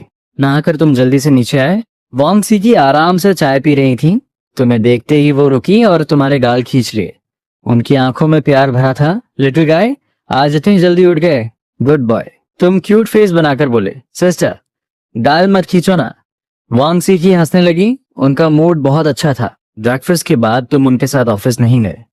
तुम्हारे दिमाग में बस मिडिल स्टेज तक पहुंचने की टेंशन थी। उसके बाद ही तुम यूथ रिटेनिंग पिल बना सकते थे। पूरी मॉर्निंग तुम वांग एस्टेट में दौड़ते रहे। आंट लान डर के मारे तुम्हारे पीछे पीछे भाग रही थी कि कहीं तुम गिर न जाओ। पर 2 किलोमीटर लंबे एस्टेट का चक्कर लगाने के बाद भी तुम्हारी सांसें नहीं फूली। आंट लान शौक में थी। उन्होंने झाड़ू लगा रहे शाओ लियू को तुम्हारे साथ दौड़ने भेजा। आधे घंटे बाद शाओ लियू जमीन पर लेटकर हाँफ रहा था। तुम्हारी स्पीड देखकर वो पूरी तरह हार मान चुका था। दोपहर में तुम बैकयार्ड में बैठकर मोटिवेशन करने लगे। शाओ लियू बोर होकर फोन में गेम खेलने लगा। इस वक्त वांग ग्रुप में वांग सी की उस कैलीग्राफी को पॉइंट करके शाओलियन से पूछ रही थी, ये कहाँ से आई है? शाओलियन रोने वाली हो गई थी। प्रेसिडेंट वांग, आप सुबह से पूछ रही हैं। मुझे सच में नहीं पता। वांग सी की डेस्क पर उंगलियां टैप कर रही थी। कल दोपहर ही ये यहाँ आई है। कहीं ये? प्रेसिडेंट वांग, क्या आपको लगता है कि ये यंग मास्टर ने लिखी है? वांग सी की हंस पड़ी। एक 5 साल का बच्चा ऐसी कैलीग्राफी लिखेगा? क्या ये पॉसिबल है? रात को तुम वांग सिकी के साथ कार्टून देख रहे थे। उन्होंने अचानक कहा, शौक, कुछ दिनों में तुम्हारी 4th सिस्टर वापस आ रही है। तुम थोड़े शॉक हुए। 7th सिस्टर के अलावा तुम अभी तक किसी और से नहीं मिले थे। वांग सिकी तुम्हारे पास आई और तुम्हारे गाल पर एक जोरदार किस किया। तुम्हारी 4th सिस्टर का टेम्पर बहुत खराब है। वो मेरी तरह स्वीट नहीं है। अचानक तुम सिर से पैर तक सुन पड़ गए। क्या सिस्टर ने ड्रिंक की है? नहीं, स्मेल तो नहीं आ रही। तुम सोफा पर पत्थर की तरह जमे थे। तुम्हारी हार्ट बीट पागलों की तरह तेज हो गई। सिस्टर का किस बुरा नहीं था। अगले कुछ दिन तुम्हारा रूटीन सेम रहा। खाना, एक्सरसाइज और कल्टीवेशन। तुम्हारी एनर्जी लिमिट तक पहुंच चुकी थी। बस मिडिल स्टेज में जाने के लिए एक आखिरी पुश चाहिए था। इस बीच तुमने 4 बार और एल्केमी की और हर बार 10 परफेक्ट पिल्स बनी। Total 40 pills. पर तुम्हें लग रहा था कि 7 सिस्टर कुछ अजीब बिहेव कर रही हैं। वो बार बार तुम्हारे गाल किस करती थी और ऐसे देखती थी जैसे तुम्हें खा जाएंगी। आज रात खाने के बाद तुम बिना कुछ बोले तुरंत अपने रूम में भाग गए। वांग सीकी तुम्हें जाते हुए देखकर फोन निकाली। 4th सिस्टर का मैसेज आया था, सीकी कल दोपहर एयरपोर्ट आकर मुझे पिक कर लेना। वांग सीकी ने सिर्फ 2 वर्ड्स का रिप्लाई दिया, नो टाइम। और उधर रूम में जाते ही तुमने दरवाजा लॉक किया और बेड पर कूद पड़े। तुमने हाथ हिलाया और 2 ची कंडेंसेशन पिल्स तुम्हारे हाथ में आ गई। आज तुम मिडिल स्टेज ब्रेक करने वाले थे। तुम बेड पर क्रॉस लेग बैठे थे। तुम्हारे शरीर से एक फेंट ग्लो आ रहा था। 6 दिन की कल्टीवेशन के बाद तुम्हारी एनर्जी पीक पर थी। तुमने वो दोनों पिल्स अपने मुंह में डाली और वो तुरंत मेल्ट हो गई। एक भयानक स्पिरिचुअल एनर्जी तुम्हारे अंदर ब्लास्ट हुई। तुमने तुरंत उसे कंट्रोल किया और उस इनविजिबल बैरियर पर जोरदार अटैक किया। बूम! बैरियर हल्का सा वाइब्रेट हुआ। एक बार में नहीं हुआ तो दोबारा करूंगा। तुमने पागलों की तरह अटैक करना शुरू कर दिया। 1 बार, 2 बार, 3 बार, जब तक बैरियर में क्रैक्स नहीं आ गए। तुम्हारी एनर्जी लगभग खत्म हो रही थी। तुमने बिना सोचे एक और पिल निकाली और खा ली। ब्रेक! उस भयानक एनर्जी ने बैरियर को फिर से हिट किया। तुम्हारे पसीने से क्लोथ्स भीग चुके थे और तुम्हारा फेस वाइट पड़ गया था। क्रैक! जैसे कोई पेपर फटा हो। आखिरकार तुमने ब्रेक थ्रू कर लिया। एक वार्म एनर्जी तुम्हारी पूरी बॉडी में फैल गई। तुम्हारा दंतियम पहले से 3 गुना बड़ा हो चुका था। साथ ही तुम्हारी स्किन से एक ब्लैक कलर की इम्प्योरिटी बाहर आ गई थी और तुम्हारी हाइट भी 2 इंचेस बढ़ गई थी। तुम्हें बहुत फ्रेश और हल्का फील हो रहा था। अगले दिन आंट लान तुम्हें जगाने आई। उन्होंने नॉक किया पर कोई रिप्लाई नहीं आया। उन्हें लगा कि तुम ज्यादा सो गए हो, पर जब उन्होंने हैंडल घुमाया तो वो लॉक था। आंट लान पैनिक कर गई। यंग मास्टर ठीक तो है। उन्होंने तुरंत स्पेयर की निकाली और दरवाजा खोला। अंदर जाते ही एक अजीब सी स्मेली स्मेल आई। तुमने अपनी आंखें खोली। जैसे ही आंट लान दरवाजे के पास आई, तुम्हें पता चल गया था। मिडिल स्टेज में आने के बाद 20 मीटर्स के अंदर कुछ भी तुम्हारी सेंसेस से बच नहीं सकता था। आंट लान, मैं बस उठ रहा हूँ। आंट लान ने फ्राउन किया। यंग मास्टर, आपने रात में क्या किया था? आप इतने गंदे क्यों हैं और ये स्मेल कैसी है? तुमने नीचे देखा। तुम्हारी पूरी बॉडी पर काली इंप्यूरिटीज लगी थी और बहुत बुरी स्मेल आ रही थी। तुम्हारा फेस लाल हो गया। और वो, कल मैं श्याओहे के साथ मिट्टी में खेल रहा था। इतना बोलकर तुम कपड़े लेकर बाथरूम में भाग गए। नहाने और कपड़े बदलने के बाद तुम बहुत कूल लग रहे थे। तुम बहुत कैजुअली नीचे आए और वांग सी के पास बैठ गए। सिस्टर, मुझे वो चाहिए। तुमने फ्रूट्स की तरफ पॉइंट किया, पर वांग सी का कोई रिएक्शन नहीं आया। तुमने कंफ्यूज होकर उन्हें देखा। नॉर्मल डेज में वो तुरंत तुम्हें दे देती थी, पर अभी वांग सी के तुम्हें फटी आंखों से घूर रही थी। उनका मुंह खुला था। दरवाजे पर खड़ी आंट लान भी पत्थर बन गई थी। सिस्टर, आंट लान, क्या हुआ? तुमने अपनी इनोसेंट आंखें झपकाई। वांग सी की आवाज कांप रही थी। शाओके, तुम्हें लगा कुछ तो गड़बड़ है। अगले ही सेकंड वांग सी ने तुम्हें कसकर हक किया और पागलों की तरह किस करने लगी। शाओके, तुम इतने क्यूट कैसे हो गए? तुम्हारा दिमाग ब्लैंक हो गया। तुम्हें नहीं पता था कि ब्रेक थ्रू के बाद तुम्हारी पूरी वाइब चेंज हो चुकी थी। तुम्हारी स्किन एकदम ब्राइट और पिंकिश हो गई थी। जो बॉडी पहले कमजोर और पतली थी, वो अब थोड़ी हेल्थी और चबी हो गई थी। तुम एकदम वाइट और क्यूट लग रहे थे और तुम्हारे अंदर से एक फेंट मिल्की स्मेल आ रही थी। कोई भी तुम्हें देखकर कंट्रोल नहीं कर सकता था। जब आंट लान ने मिरर लाकर दिया, तब तुम्हें समझ आया कि सिस्टर पागलों की तरह क्यों बिहेव कर रही थी। तुम हेल्पलेस होकर उनके हग में फंसे थे और हिल भी नहीं पा रहे थे। उन्होंने बहुत प्यार करने के बाद तुम्हें छोड़ा। ब्रेकफास्ट के टाइम भी वो तुम्हें घूर रही थी। तुम्हें ऐसा लग रहा था जैसे तुम एक मासूम खरगोश हो और वो एक भूखी शेर। ब्रेकफास्ट के बाद वांग सी की ऑफिस नहीं गई। शाओलियन सब हैंडल कर लेगी। उन्हें क्या पता था कि वान ग्रुप में बेचारी शाओलियन रोते हुए चीख रहे थे। My dear president Wan, please वापस आ जाइए। मुझसे और हैंडल नहीं हो रहा। क्या ये मुझे उस कैलीग्राफी आर्टिस्ट का नाम ना बताने की सजा मिल रही है? दूसरी तरफ वांग सीकी ने कैजुअल कपड़े पहने थे। White velvet pants, yellow hoodie और व्हाइट कैप। तुम सोच रहे थे कि सिस्टर टीवी की एक्ट्रेसेस से भी ज्यादा खूबसूरत लग रही हैं। आज वो तुम्हें घुमाने ले जाने वाली थी ताकि कोई और सिस्टर तुम इनसे चुरा ना ले। सिस्टर, हम कहाँ जा रहे हैं? तुमने उनके कपड़े खींच कर पूछा। वांग सीकी ने बैठकर तुम्हारे बाल सहलाए। बस सिस्टर के साथ चलो, जो मन करे वो खाना। उन्होंने इमेजिन किया कि तुम डेनिम जैकेट और कार्गो पैंट्स पहनकर स्ट्रीट पर चलोगे। लोग पक्का जल भुन जाएंगे। और कुछ ना सोचते हुए वांग सीकी ने पोर्शा 718 कन्वर्टेबल निकाली और तुम्हें लेकर वांग एस्टेट से निकल गई। दिवांग मॉल। यहाँ कपड़े, snacks, milk tea, jewellery, movies, सब कुछ था। तुम्हारे एक हाथ में मिल्क टी थी और दूसरे में चिकन लेग। तुम वांग सीकी के साथ सेकंड फ्लोर पर घूम रहे थे। भीड़ में तुम दोनों बहुत अलग लग रहे थे। एक ठंडी और खूबसूरत लड़की और एक क्यूट चबी बच्चा। जो भी तुम्हें देखता मुड़कर जरूर देखता। लड़के हों या लड़कियां, बच्चे हों या बूढ़े, सब तुम पर फिदा थे। ए, उस लड़की को देखो, क्या हाइट है। वाह वाह, कितना क्यूट बच्चा है। मन कर रहा है इसे हग कर लूं। डैम इट, ये लोग मुझे बच्चे पैदा करने के लिए क्यों प्रोवोक कर रहे हैं? मुझे भी ऐसा बेबी चाहिए। तुम्हें चारों तरफ से घूरती आंखें फील हो रही थी। ये अंकल्स और आंटीज बहुत डरावने हैं। सिस्टर, अब हम कहाँ जाएंगे? तुमने सेवन सिस्टर का हाथ कसकर पकड़ लिया।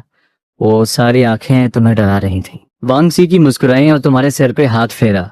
हम थोड़ी देर में अम्यूजमेंट पार्क जाएंगे। Okay, amusement park. Wang state में रहते हुए तुमने इन सब चीजों के बारे में काफी कुछ जान लिया था। तुम्हें पता था कि वहां बच्चे खेलते हैं और राइड्स होती हैं, और तुम्हें इन सब में कोई इंटरेस्ट नहीं था। वांग सीकी ने तुम्हारा उतरा हुआ चेहरा नोटिस किया और डाउट में पड़ गई। क्या मैंने गलत रिव्यू पढ़ लिया?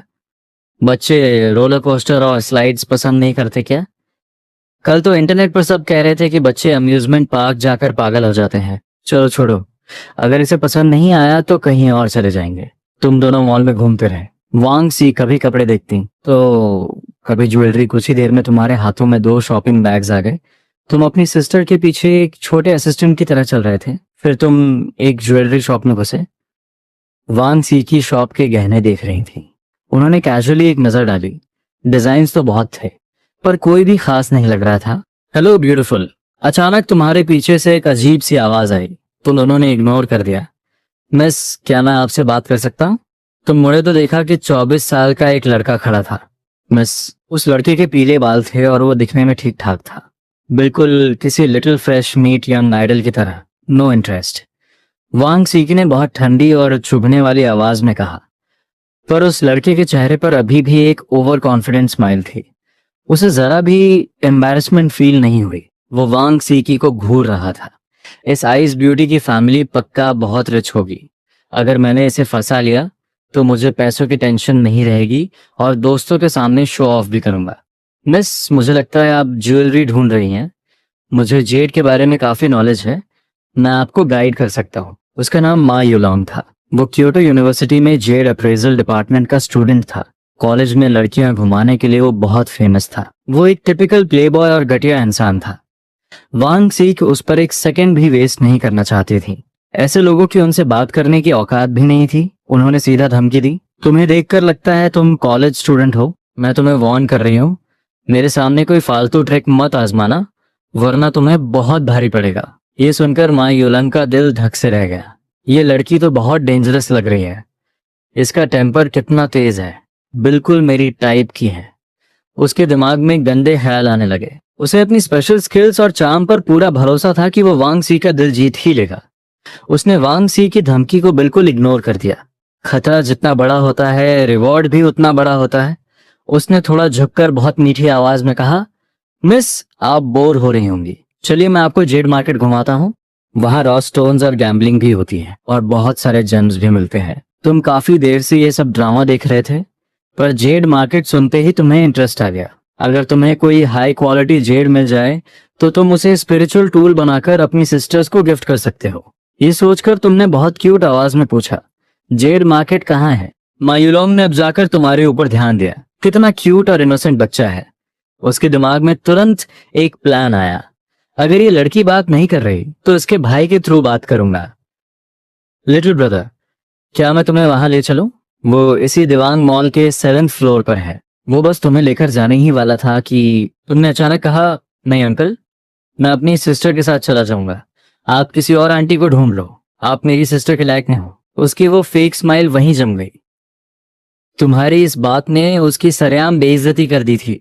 ज्वेलरी शॉप में ज्यादा लोग नहीं थे पर जो थे वो सब उसे किसी जोकर की तरह देख रहे थे।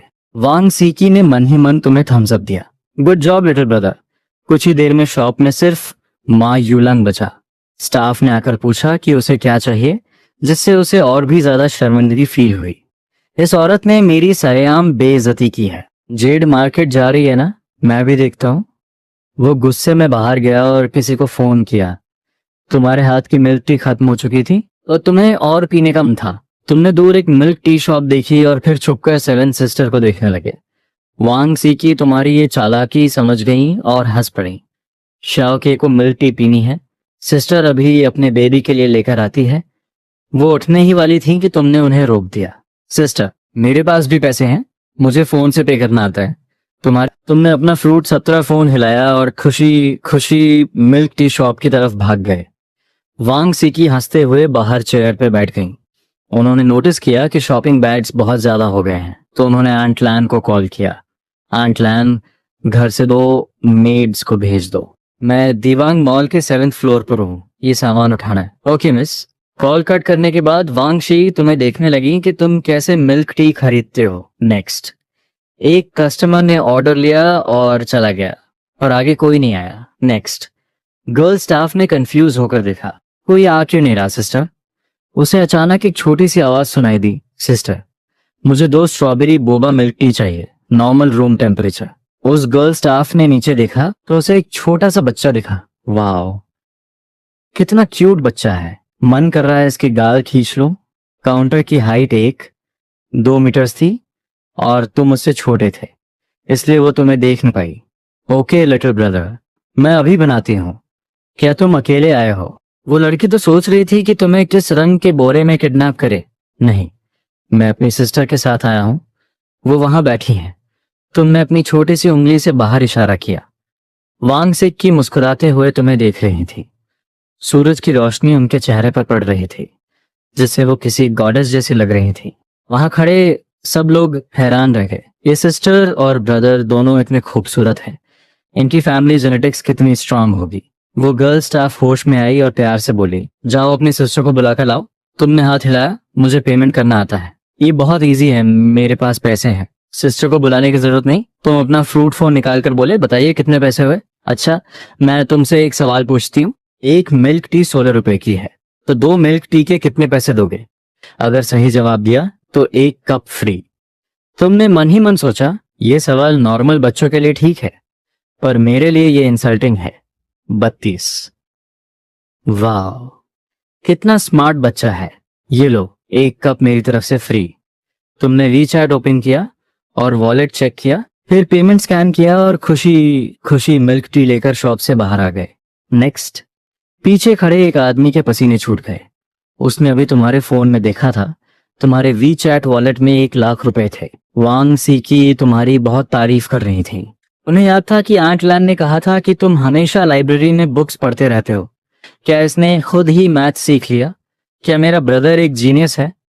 तुम्हें खुशी से मिल्क टी पीते देखकर उन्होंने ज्यादा नहीं सोचा। जीनियस हो या बेवकूफ, है तो मेरा ही ब्रदर। तुम दोनों एलिवेटर से 7th फ्लोर पर आ गए। मेज भी पहुंच चुकी थी, तो वांग सीकी ने बैग्स उन्हें दे दिए और तुम्हारा हाथ पकड़कर घूमने दी। 7th फ्लोर बाकी फ्लोर से बिल्कुल अलग था। यहाँ ज्यादातर मिडिल एज या बूढ़े लोग घूम रहे थे। यहाँ शॉप्स कम थी और स्ट्रीट स्टॉल्स ज्यादा लगे थे। आइस टाइप जेड सिर्फ 30,000 में।